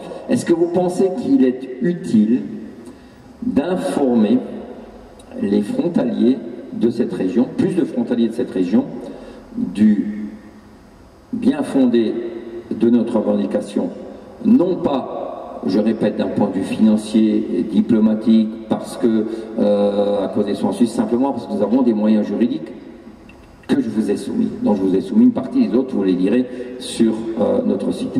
Est-ce que vous pensez pouvoir, vous, parce que c'est une chose impossible de vous demander ce soir, est-ce que vous pensez que pourriez-vous rassembler 10 personnes? Je tiens à préciser que parmi les 12 000 personnes que nous avions, il n'y avait pas que des frontaliers, il y avait des parents de frontaliers. J'ai un monsieur qui est venu du fin fond de la vallée à 86 ans qui a dit: monsieur, désolé, mais les problèmes de mon fils me regardent et ceux de mes petits-enfants aussi, et moi j'estime, je viens à une manifestation non violente, je tiens à le préciser. Il n'y a eu aucun slogan du type qu'on peut voir ailleurs, qui sont, président ceci, ou madame ceci, rien de tout ça. Nous sommes restés dans notre sujet. Nous étions, les seuls drapeaux que nous avions, c'était des petits drapeaux qu'on avait commandés, on avait commandé 6000 drapeaux en papier glacé, avec un petit tube en plastique et une trompette en carton bleu, blanc, rouge, 6000. Tous ont été distribués. Donc c'est la première fois d'ailleurs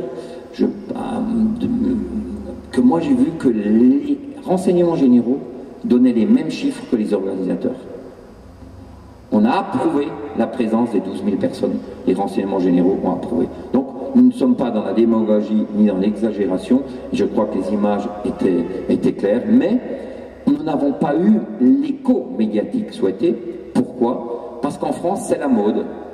C'est plus facile quand 200 ou 300 personnes cassent quelque chose à quelque part. C'est beaucoup plus médiatisé que quand 12 000 disciplinés, corrects, cohérentes, manifestent leurs revendications ou manifestent la manière dont on les traite. Ils ne sont pas d'accord, excusez-moi. Et donc je pense que ça aussi, j'ai peut-être travaillé trop longtemps en Suisse, beaucoup trop longtemps, mais moi je ne peux pas accepter ça dans un état de droit, effectivement, de manifester, de dire on va manifester, on va tout casser, on va faire ceci, cela. Non, moi je ne suis pas d'accord. Moi j'estime qu'en démocratie, c'est pas comme ça que ça marche. On a bien d'autres moyens, ils existent, je pense qu'il faut les utiliser. Je tiens à vous préciser, mesdames et messieurs aussi, que la réunion de ce soir, de CDTF, vous l'offre. Elle coûte 5 000 €. Une salle comme ici, la location, c'est 2 000 € hors taxe. La Sono, j'ai eu la chance, et je le remercie le responsable, il nous a fait une réduction, mais très chère aussi.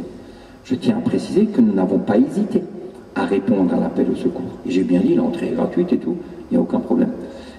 Pourquoi? Parce que j'estime simplement et notre but n'est pas d'avoir des adhérents ou de créer une filiale ici ou de faire des assurances, ce n'est pas du tout notre but.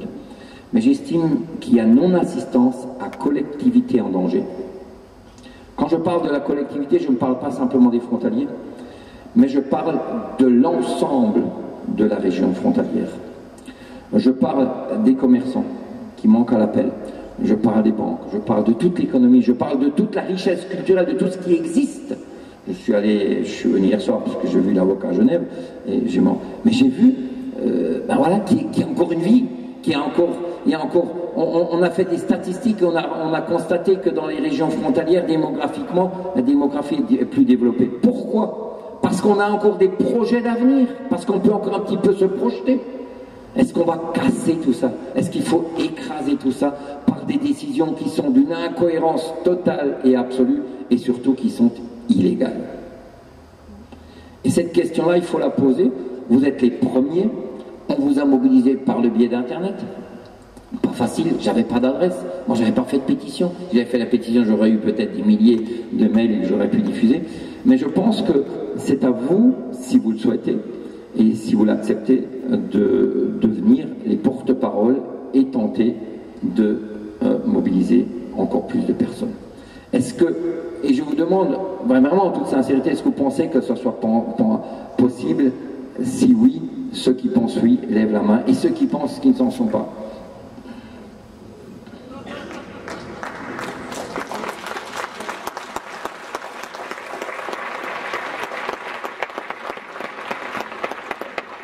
Ce qui signifie qu'on va, vous allez devoir suivre sur notre site, on va la première des choses que je vais vous demander, ceux qui ont levé la main, c'est, vous avez notre adresse, on ne va pas travailler par mail cette fois-ci. On va aller, je suis désolé, mais je suis obligé de trier un peu le grain et livrer. Je pense que les personnes motivées pourraient se prendre la peine de nous adresser leurs coordonnées, nous adresser leur mail, on va les enregistrer, mais pas par...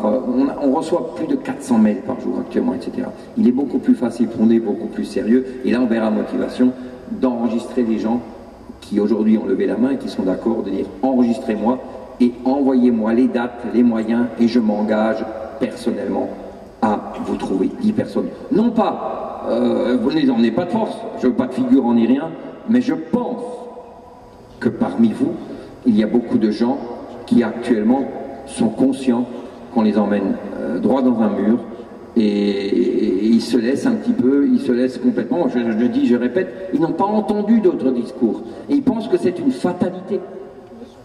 Je peux le concevoir, puisqu'on n'a rien entendu d'autre, on voit, on dit, écoutez, on ferme ce dossier, on aura beaucoup d'autres choses, et le pire encore, on est en train de vous faire peur.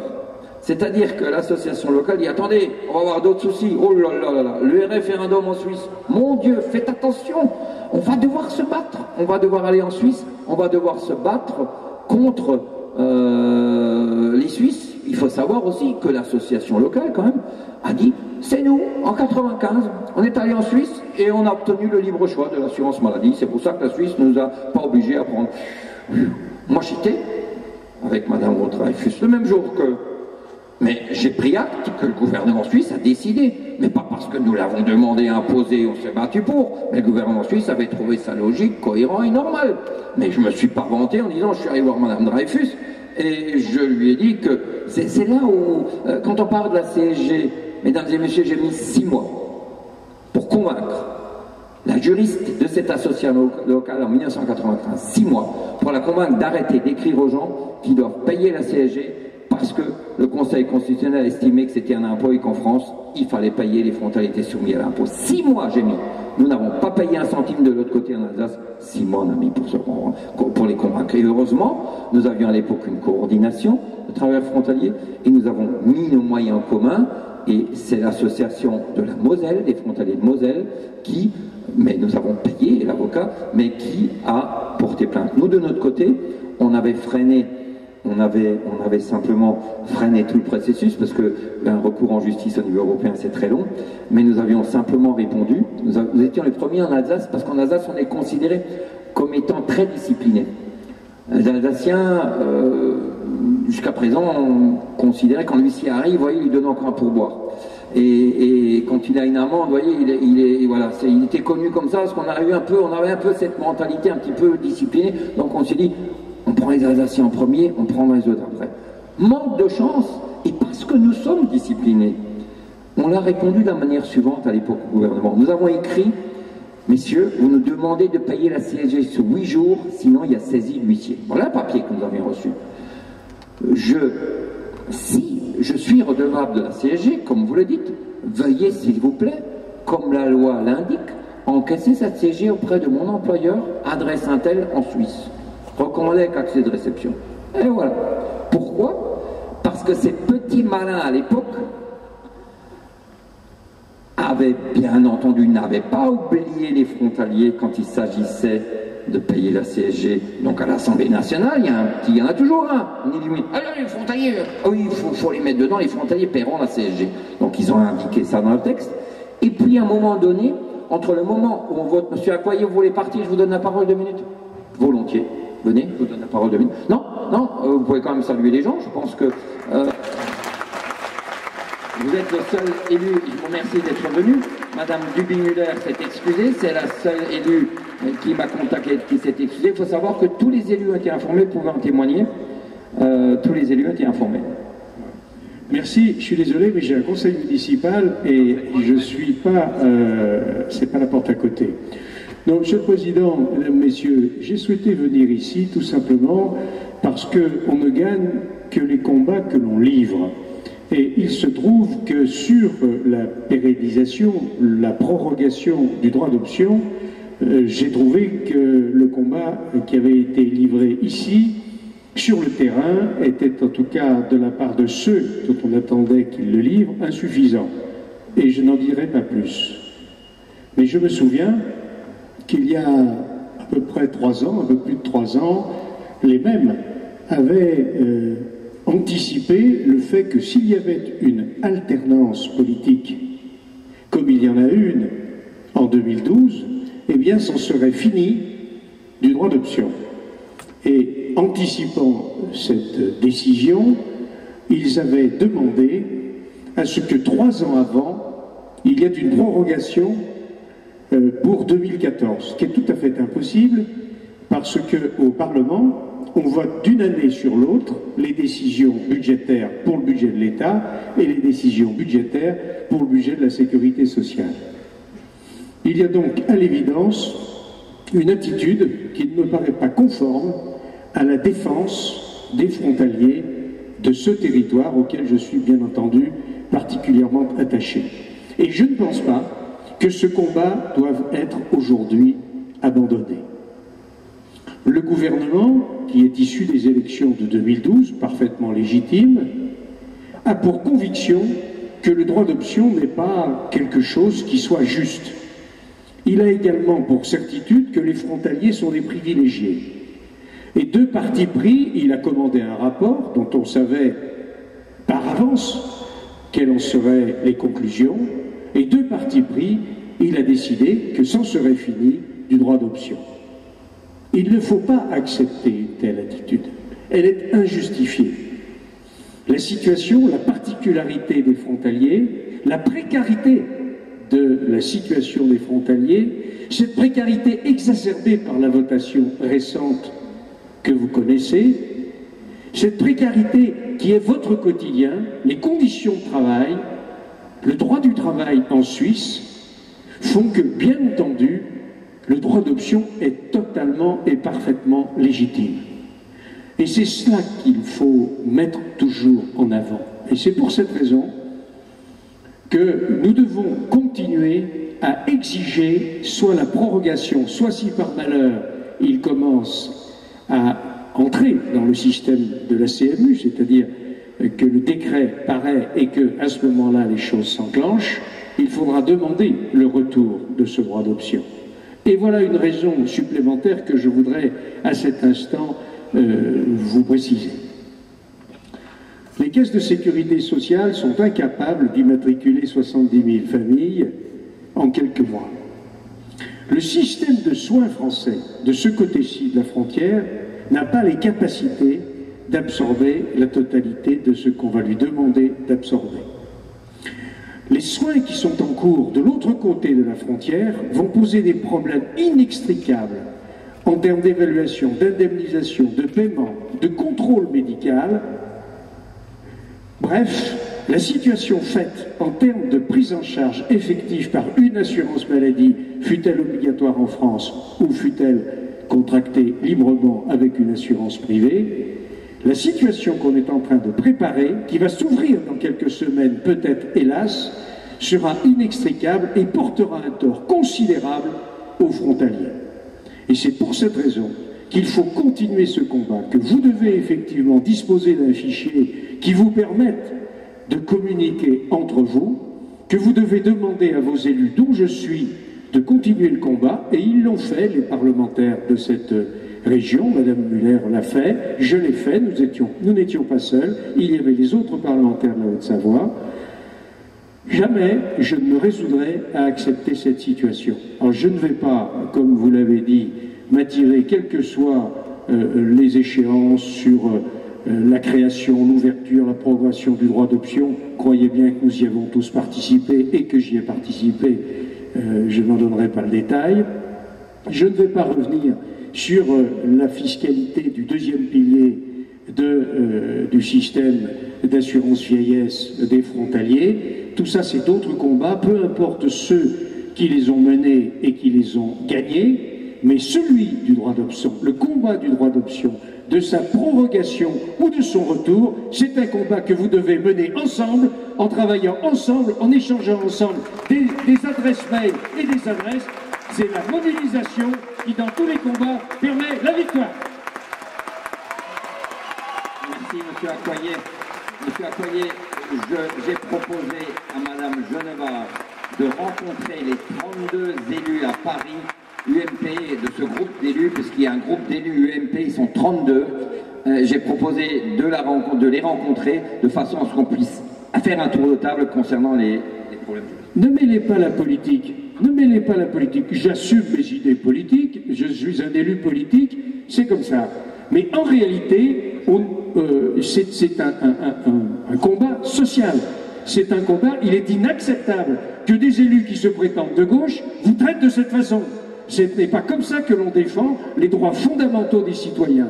Et c'est pour cette raison que je ne pense pas qu'il faille le mener de façon politisée. Je ne l'ai jamais mené de façon politisée, mais la décision qui a été prise par ce gouvernement est une décision purement politique. Et ceux-là même qui devaient s'y opposer, pour des raisons politiques, de confusion des genres, ne s'y sont pas opposés.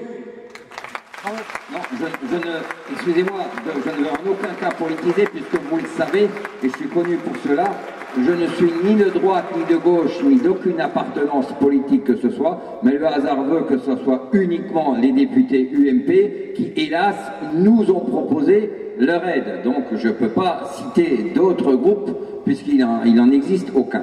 Donc non seulement le comité défense des travailleurs frontaliers s'est toujours gardé de ne pas être à droite ou à gauche ou ailleurs, pour la bonne et simple raison que j'estime que les frontaliers que je représente ont tous leur avis politique, mais qu'en aucun cas nous ne pouvons afficher une couleur politique, et je tiens à le préciser, ce n'est pas un problème socialiste ou un problème de droite ou autre chose, c'est comme on l'a dit, c'est un problème social, un problème français, et un problème le hasard veut que ce soit les socialistes qui soient maintenant au gouvernement. On ne sait pas si ça avait été d'autres personnes, si le problème aurait été tout autre. C'est pas ce qui nous intéresse. Ce qui nous intéresse, c'est pas gauche, droite ou autre chose. Nous, c'est tout droit.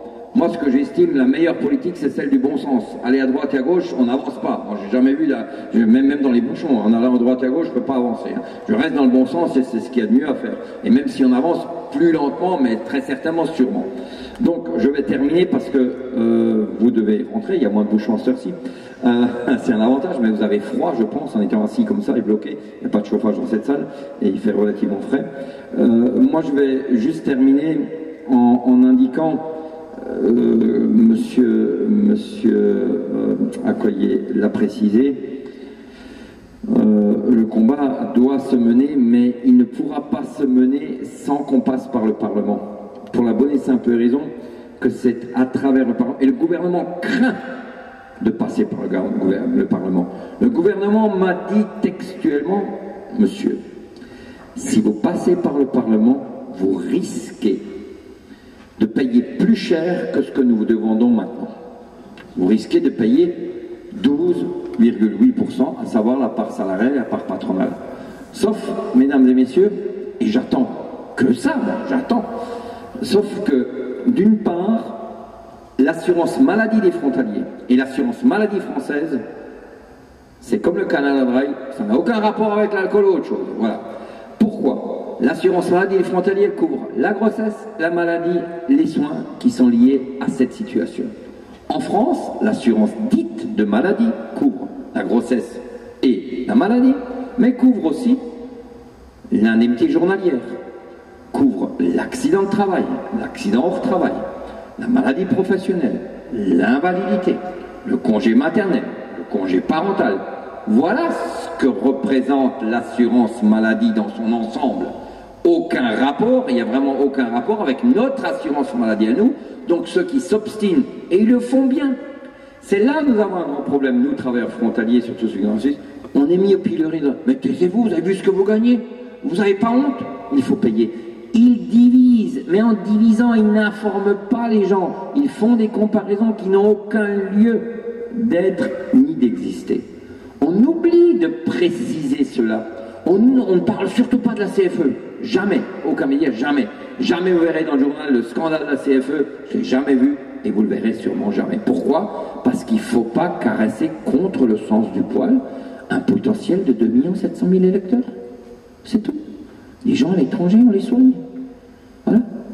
Moi, je me pose vraiment une question en disant, en quoi un salarié, une personne qui réside à l'étranger, est-elle plus solidaire que nous, frontaliers, qui résidons en France? Il n'y a pas que l'impôt sur le revenu que nous payons, il y a beaucoup d'autres impôts et beaucoup d'autres taxes et de TVA, etc. que nous payons et nous apportons une plus-value à la France. Ne serait-ce qu'au niveau de la balance commerciale, les devises qui rentrent, la France en a quand même besoin.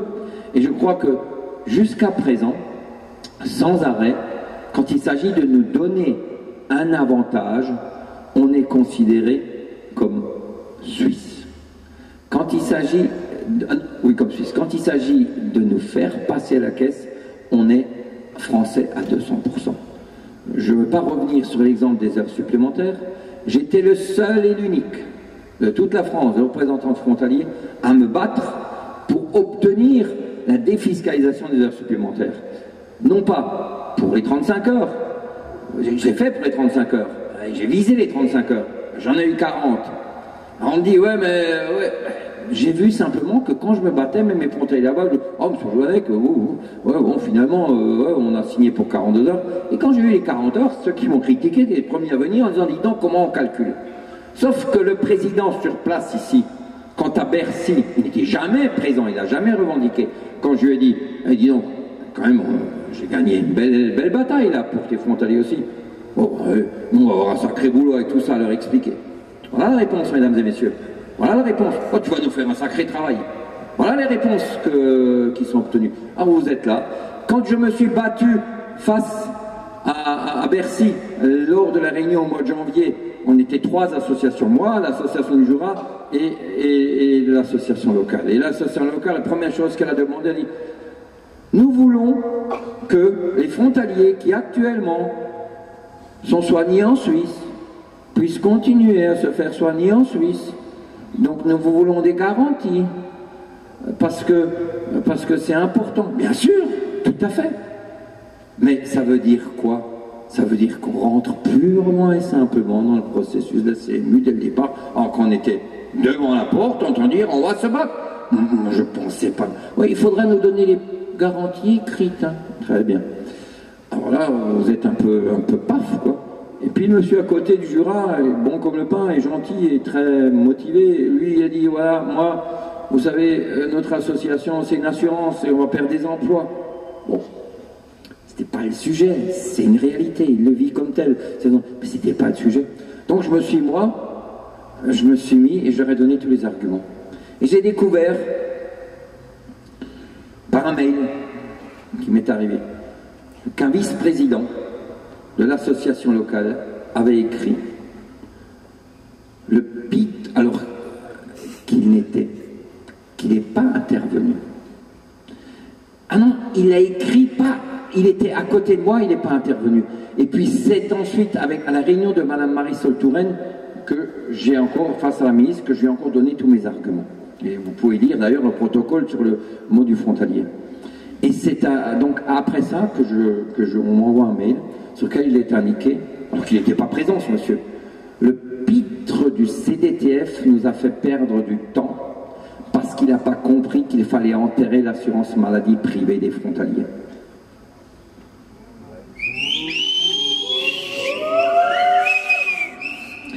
Ce qui est de plus terrible, c'est que ce monsieur, je ne l'ai jamais vu. Ça fait des années que j'ai été dans les ministères avec le GTE. Jamais vu ce monsieur. Ce monsieur, je ne pense même pas qu'il soit depuis très longtemps dans la région frontalière. Ça, ce sont les gens qui s'immiscent, qui rentrent, qui se placent. Quand il écrit le mail, il met tous ces titres, administrateur de ceci, cela. Il écrit aussi ma consoeur, quand il parle d'une dirigeante du comité frontalier, qui effectivement est avocate. Or, lui ne l'est pas. Oui. Quand vous avez un diplôme de juriste, vous n'êtes pas obligatoirement avocat, je tiens à vous le dire. Donc, mais surtout quand on a fait des études juridiques, on le sait. Donc là, on est dans la démagogie pure, et là, il y a un danger énorme. Il y a un danger énorme. Alors, qu'on me traite de pitre, c'est pas grave, parce que je sais que je suis un pitre, donc l'autodérision, il n'y a rien de tel. Par contre, on a traité de pitre celui qui a été le porte-parole, je pense, d'au moins 100 000 frontaliers. Je peux penser que peut-être 50 000 seraient d'accord avec eux, mais au moins 100 000. Donc c'est cette fonction-là que j'assumais. Et c'est là où j'ai été très blessé. Et s'il y a des porteurs d'eau ici, en faveur de cette association, qui connaissent ce monsieur, parce qu'ils n'ont sûrement pas 36 trucs, parce que j'ai averti le président aussi là-bas, je lui ai envoyé, mais il peut lui dire la chose suivante à ce monsieur. Le pitre l'invite au bord du lac, soit à Thonon, soit à Évian, le long de la piscine, il y a une belle pelouse, au bord du lac. Je lui conseille de mettre une tenue d'homme-grenouille, parce que ça protège un peu et ça atténue, et peut-être un casque ou autre chose, parce que je ne voudrais en aucun cas le blesser, mais qui vienne me dire en face que je suis un pitre. Je propose même plus, je propose qu'on publie ce face-à-face dans le journal, de façon à ce qu'il y ait beaucoup de spectateurs, que ces spectateurs donnent chacun 10 € pour voir comment un pitre qui défend, je le dis, je le répète, et qui est plus profond de moi-même, mais au plus profond de moi-même. Moi, ce que je suis ici, parce que j'ai des convictions, elles sont ancrées, elles sont là-dedans. Ce qu'on est en train de faire, on nous prend pour des cons. Mais tu le dis, on nous prend vraiment pour des cons. C'est la vérité. Et ça, je ne supporte pas. Je ne peux pas supporter dans un pays qui est en train de s'écrouler, d'imploser de l'intérieur. Je ne peux pas continuer à regarder ce pays se déliter parce qu'il y a des irresponsables qui prennent des décisions qui sont complètement aberrantes et farfelues et exubérantes et tout ce qu'on veut, tout sauf compétentes. Et c'est là où j'ai un énorme problème et je pense que il faut se réveiller. Il faut se réveiller.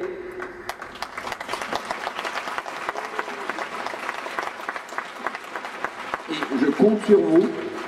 Je vais très certainement, au niveau de mon association, devoir convaincre, avec forte conviction, force et conviction, mes membres du comité directeur de revenir ici. Nous avons largement assez d'adhérents dans le Haut-Rhin. Nous avons largement assez de moyens financiers. Et surtout, nous avons largement assez de travail pour ne pas avoir le besoin de venir ailleurs essayer de convaincre des gens. Je viens ici, je le dis, je le répète, parce que je pense que vous avez besoin d'être défendus et je pense surtout, j'imagine que sur 70 000 personnes, on puisse quand même, quand on remonte en puissance à 3 000, on puisse au moins arriver à réunir au moins 12 000. Moi, au mois de mai, au mois de juin, je vais en réunir 12 000 de nouveau. Et je voudrais l'écho des montagnes ici. Je voudrais qu'il y ait un véritable écho et je voudrais que les gens puissent se mobiliser à condition, bien entendu, qu'ils soient correctement informés. Et c'est à vous de le faire. Pour ce qui est de l'information, c'est vrai qu'il faut se prendre le temps. C'est vrai que c'est fastidieux de rentrer dans un site et de sortir les courriers, de se prendre le temps de les lire. Mais j'essaye au possible et au mieux, dans les arguments que je donne, mais ils sont hélas dans certains cas juridiques, mais j'essaye quand même de vulgariser le langage de façon à ce que beaucoup de gens puissent le comprendre. Et ceux qui ne le comprennent pas, c'est à vous de leur traduire et de leur expliquer. Mais je pense que dans le cas présent, oui monsieur. Venez ici monsieur. On vous entend pas monsieur. Je suis désolé. Mais, ouais. Je suis désolé monsieur. J'ai quelques mots du frontalier, mais j'en aurai pas assez pour vous, tous. Hein. Je m'attendais à ce qu'il y ait plus de monde, un petit peu. Oui monsieur, allez-y, prenez le micro. Allez-y monsieur, ce serait important. Si vous avez quelque chose à dire, c'est gentil. Merci, pardon de vous interrompre. Merci de venir nous soutenir ici. Une question, un constat. Les questions, pensez qu'en 4 semaines, on va arriver à faire reculer le gouvernement, qui est autiste, comme son président. Deuxième chose,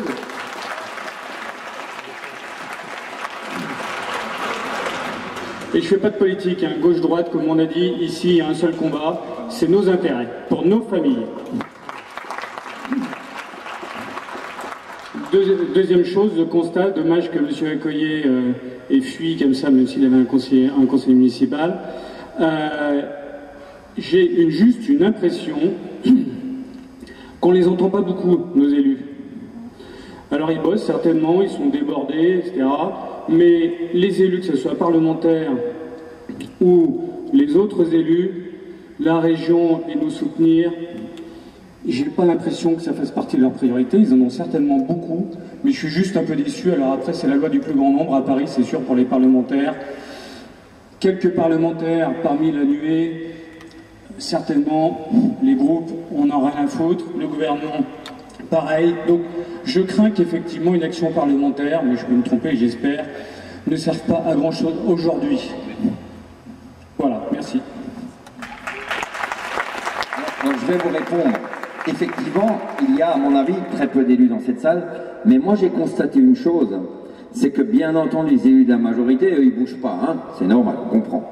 Les élus de l'opposition, il y a eu plus de 10 à 12 à 15 interventions au Parlement concernant ce sujet. Ils essayent par tout moyen, mais ils sont minoritaires. C'est là où nous avons le problème, comme vous êtes ici ce soir. Donc le problème des élus que vous avez ici, qui sont des élus de droite, d'ailleurs c'est bien pour ça qu'on est un peu punis. On est aussi punis de voter à droite dans les régions, en Alsace ici aussi, c'est une punition. C'est une punition. Mais je vais vous dire pourquoi il nous les faut, et je vais vous donner la réponse, monsieur, écoutez bien. Si le dossier passe au Parlement, il suffit de 33 sénateurs et députés, la signature de 33 sénateurs et députés, on les a dans le groupe, qui demandent au Conseil constitutionnel de trancher sur le sujet. Et le gouvernement n'en veut pas ça, il a peur de ça. Et c'est pour ça que ces élus, de quelque bord soient-ils, s'ils demandent, dès que le sujet, le dossier passe au Parlement, ils demandent l'avis du Conseil constitutionnel, je pense que là les choses vont changer. C'est pour ça qu'il nous les faut impérativement, et c'est pour ça aussi que j'ai proposé de les réunir pour leur donner des arguments juridiques, parce que je trouvais que M. Étienne Blanc était intervenu pas plus tard qu'il y a 2 semaines en disant oui, nous on n'a pas de réponse correcte concernant la manière dont les frontaliers pourraient être soignés en Suisse et tout, mais là il rentre une fois de plus, je suis désolé de le dire, mais là on rentre dans le jeu du gouvernement. Mesdames et messieurs, comment voulez-vous imaginer un seul moment? C'est pas moi qui l'avais demandé, sans arrêt vous lisez. Nous travaillons en étroite collaboration avec les associations frontalières, pas avec la nôtre. Jamais. J'ai jamais vu d'étroite collaboration. Les 3 ou 4 fois que je les ai rencontrés, c'était toujours de niettes. Donc je sais de qui ils parlent et je sais comment ça se monte. Moi j'étais surpris, j'ai failli tomber de la chaise quand la ministre dit bon ben les frontaliers pour le médecin référent, ils pourront aller se faire soigner en Suisse. Et oh, j'étais sur le moment, ouais c'est plus pratique. Je réfléchis, je dis oui, mais pas pression programmée. Alors, il faut vous imaginer, demain, vous avez un problème. Si une grippe, c'est pas grave, mais si ça devient plus sérieux, votre médecin référent suisse, il vous envoie chez un spécialiste. Le spécialiste, il découvre une pathologie peut-être lourde, il demande des investigations et tout un tas de choses qui sont peut-être douloureux et longs à obtenir, une perte de temps. Et on découvre que vous avez besoin de soins programmés. Et à ce moment-là, vous allez en France, vous emmenez votre dossier à l'hôpital, mais attendez, stop, nous on recommence tout. Nous on n'accepte pas les examens là de l'autre côté. Ah mais non, mais attendez, non, on recommence tout. Et donc vous recommencez depuis le début. Mais ça aura coûté quoi? Ça aura coûté quoi, ça, la sécurité sociale? Et point de vue santé, on se sentira comment? Qu'est-ce que c'est que cette histoire? Je vais même plus loin. On dit, M. Acquoy il a dit, on écrit, ça a été répondu au ministère, nous donnerons des autorisations, nous demanderons à la sécurité sociale, qui doit être concertée avant qu'elle donne l'autorisation d'avoir les soins à l'étranger, à ce qu'il veille éventuellement à ce qu'il n'y ait pas de déserts médicaux et autres. Donc on peut imaginer, comme dit M. Accoyer, qu'ici on estime que c'est un peu un désert médical. Très bien. Donc le frontalier, il est sauvé, on lui dit vous allez vous faire soigner au CHUV à Lausanne ou à Genève. Très bien. Mais le non-frontalier, il fait quoi là? C'est quoi cette histoire? On va où? Et c'est quand même plus intelligent de dire stop, on arrête les frais. On a un réel problème hospitalier dans cette région. Les gens, ils ramènent des millions d'euros. Ils ramènent ces millions d'euros ici. On va quand même être capable de leur mettre une infrastructure adaptée en place. Et dans l'intérêt général quand même. Moi, je comprends pas. J'ai vraiment du mal à comprendre cette histoire. Et quand on parlait tout à l'heure du capital, je me suis battu pour que ce capital soit payé en France et qu'il ne reste pas en Suisse. Parce que ce n'est pas les Suisses qui vont payer nos hôpitaux quand on est à la retraite, qui vont payer la police pour notre sécurité, qui vont faire... C'est pas eux, c'est ici qu'on a besoin d'argent, c'est ici que... Donc je me suis battu, j'étais le seul à me battre pour dire, nom de Dieu, instaurer une loi, puisque M. Wörth nous a vendu en échange de renseignements bancaires. Monsieur Woerth a dit, écoutez, nous voulons un renseignement bancaire. Je lui ai dit, oui, nous, un tout petit détail, on voudrait juste garder l'impôt du capital des Français. Mais oui, bien sûr, aucune idée de ce que ça représente. Il a signé plus vite que son ombre, l'autre. Mais donc on a été vendu. Et j'ai dit là, ça ne marche pas. Bien sûr, j'aurais voulu qu'on ne paye ni dans l'un ni dans l'autre pays, bien sûr, mais je ne suis pas ministre, ni député, ni président, ni rien. Il avait signé la convention avec la Suisse. Donc, on devait trouver la moins mauvaise des solutions. Jamais, ici, l'association locale était là, elle était au Sénat. Je vais au Sénat parce que moi, je connais tous les sénateurs socialistes et j'emmène les Suisses qui sont en France, à l'étranger aussi, on va faire pression pour qu'on ne paye pas. Je dis, mais t'es complètement... Là, on était dans la chimère totale, on était dans un rêve chimérique. Et donc, dans sa revue même, il dit qu'une association, sans me citer, je ne cite pas non plus, se battait pour que ça soit imposé en Suisse. Et à la fin, quand ça a été fait, il a écrit, le JT, excusez-moi, a trouvé la moins mauvaise des solutions. Merci, merci. Donc on travaille et puis c'est l'autre qui récupère. Ça ne me dérange pas. Ce qui me dérange le plus, c'est que le gouvernement ne tient pas compte de cet effort qu'ont fait les frontaliers et les représentants des frontaliers en disant nous sommes avant tout des Français, nous ne sommes pas des frontaliers ni des privilégiés et nous estimons que l'argent ne doit pas aller en Suisse mais il doit rester ici. Donc mettez l'impôt là-dessus et que cet argent arrive là. Et ce sont des millions qui tombent. Et vous savez ce qu'il y a de pire, madame lève la main, parce que je pense qu'elle parle du même sujet, je vais y arriver. Ce qu'il y a de pire, mais vous pouvez venir ici pour parler au micro, alors madame, ça ira pas. Ce qu'il y a de pire, c'est que ce fameux capital, il va rentrer quand vous êtes à la retraite sur votre revenu fiscal de référence. Et donc j'ai un cas actuel où un monsieur paye 27 000 € pour le capital qu'il a perçu et l'assurance maladie, il est assez ému, il paye. Hein, il était volontaire, c'est un monsieur allemand qui s'est marié avec une française, il ne savait même pas que ça existait l'assurance maladie privée, c'est pas grave, mais il paye plus qu'il n'a de revenus en une année, que le couple n'a de revenus en une année. Parce que le capital retraite rentre directement dans le revenu fiscal de référence. C'est là où on est dans des trucs complètement aberrants, et nous ne pouvons pas, je répète et j'arrête là, nous ne pouvons pas.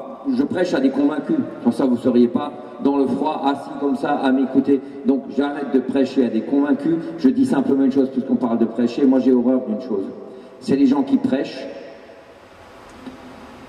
qui disent qu'ils sont croyants et qui ne sont pas pratiquants. Et si vous lisez la dernière lettre que j'ai faite à Mme Marisol Touraine, je lui écris la chose suivante. Madame, quel est le montant de votre cotisation à l'assurance maladie s'agissant de vos revenus?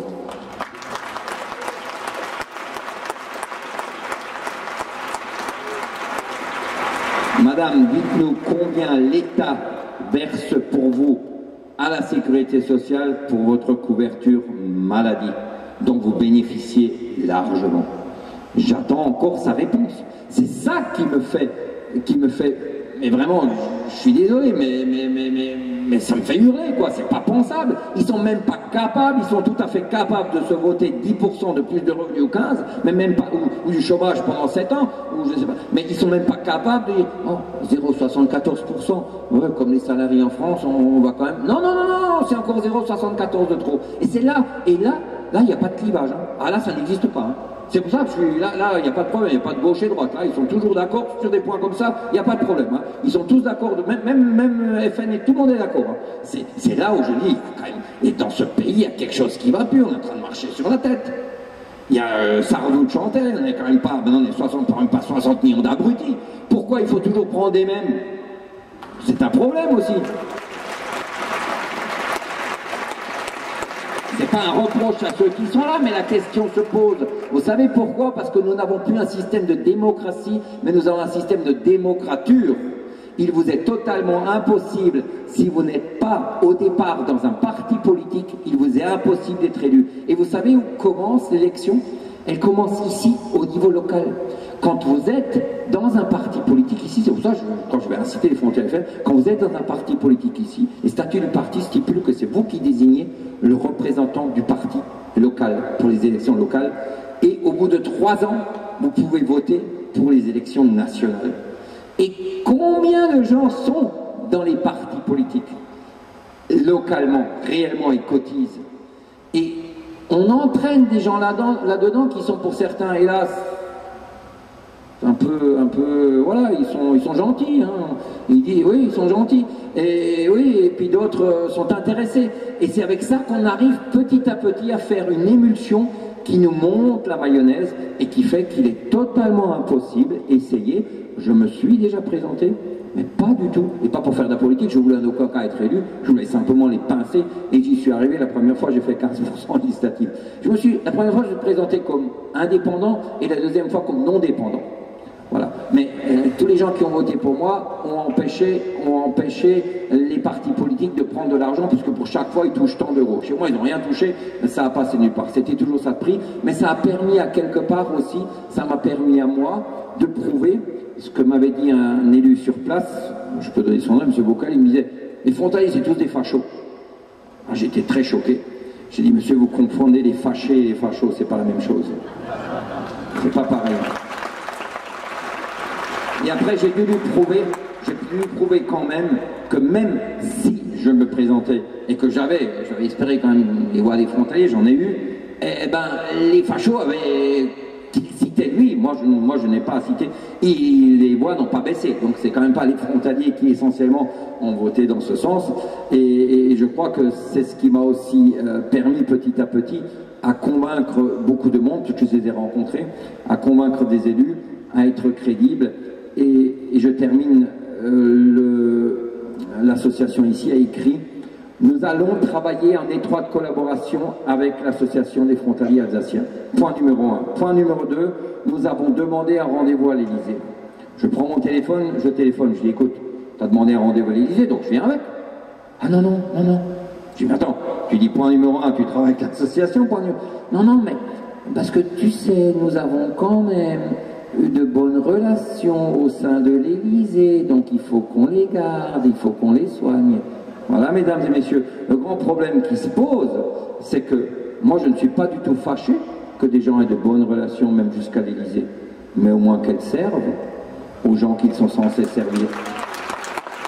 Je vous souhaite une très bonne soirée, une bonne rentrée. N'oubliez pas une chose, ici, madame voulait encore dire quelque chose. Excusez-moi madame, rapidement. Venez madame, venez ici, montez. Je voulais vous proposer, puisque vous nous disiez qu'il fallait qu'on vous écrive en donnant nos coordonnées, tous les gens qui sont ici peuvent prendre une feuille et vous donner leurs coordonnées déjà s'ils en ont envie. Ce sera déjà plus rapide. C'est une très bonne idée, madame. Merci pour l'idée pratique.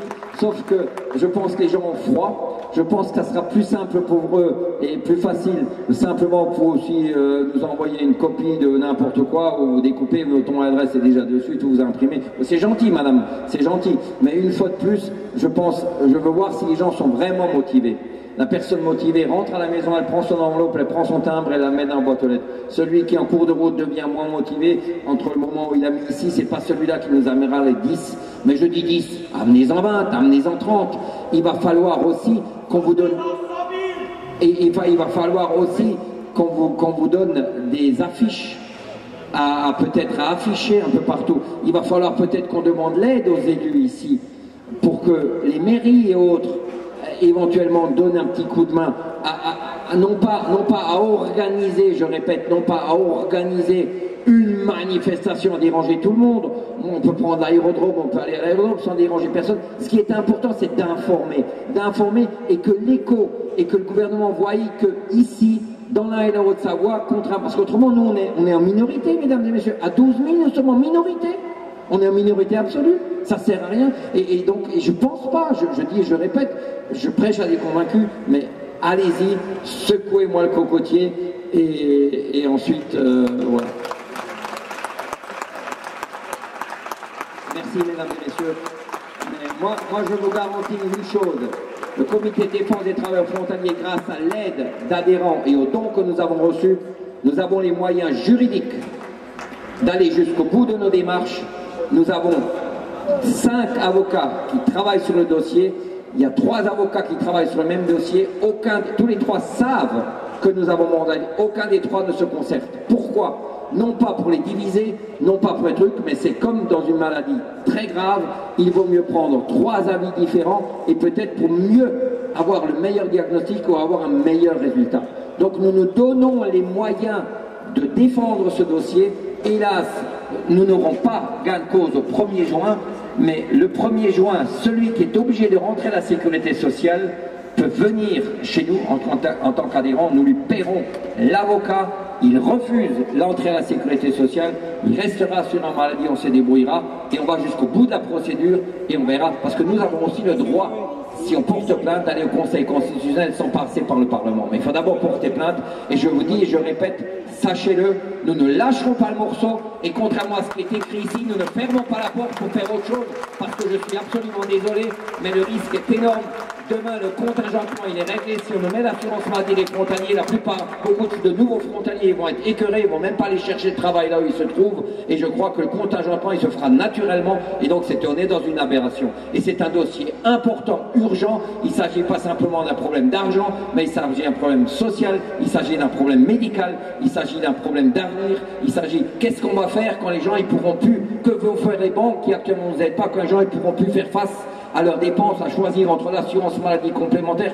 Qu'est-ce qu'on va faire au 1er janvier 2016 quand en France l'assurance maladie complémentaire sera obligatoire? Est-ce qu'on va aussi nous forcer à prendre l'assurance maladie complémentaire et payer la part patronale? On ne répond pas sur ce sujet. 1er janvier 2016, tous les salariés seront contraints d'avoir une assurance maladie obligatoire en France. Et le frontalier, on va faire quoi de lui? Est-ce qu'on va lui dire c'est votre patron suisse qui va payer? Est-ce qu'ils sont en train de discuter avec les patrons suisses à ce sujet? Qu'est-ce qu'on va faire à l'aéroport de Bâle-Mulhouse où on a autorisé les employeurs à appliquer sur le territoire français le droit suisse, le droit du travail, le droit social? Mais à ce moment-là, les frontaliers vont dire attention, droit social suisse, moi je veux le droit d'option. Et on répond déjà ah non, ils ne pourront pas venir. Bon, pas de problème, donc je vais en France. Mais là, vous payez 12% de cotisation. Et moi, je paye 0,74. Le problème, il est là. Ces gens qui travaillent à l'aéroport ne sont pas frontaliers, ils sont considérés comme tels parce que ça arrange les employeurs, les gouvernements suisses et français, parce qu'ils font leurs petits trucs entre eux, leurs petites sauces entre eux, et pour soi-disant défendre 4000 emplois, ils n'en ont rien à faire des emplois. C'est l'argent que rapportent les emplois qui les intéressent. Merci, au revoir, mesdames et messieurs. Bonne rentrée.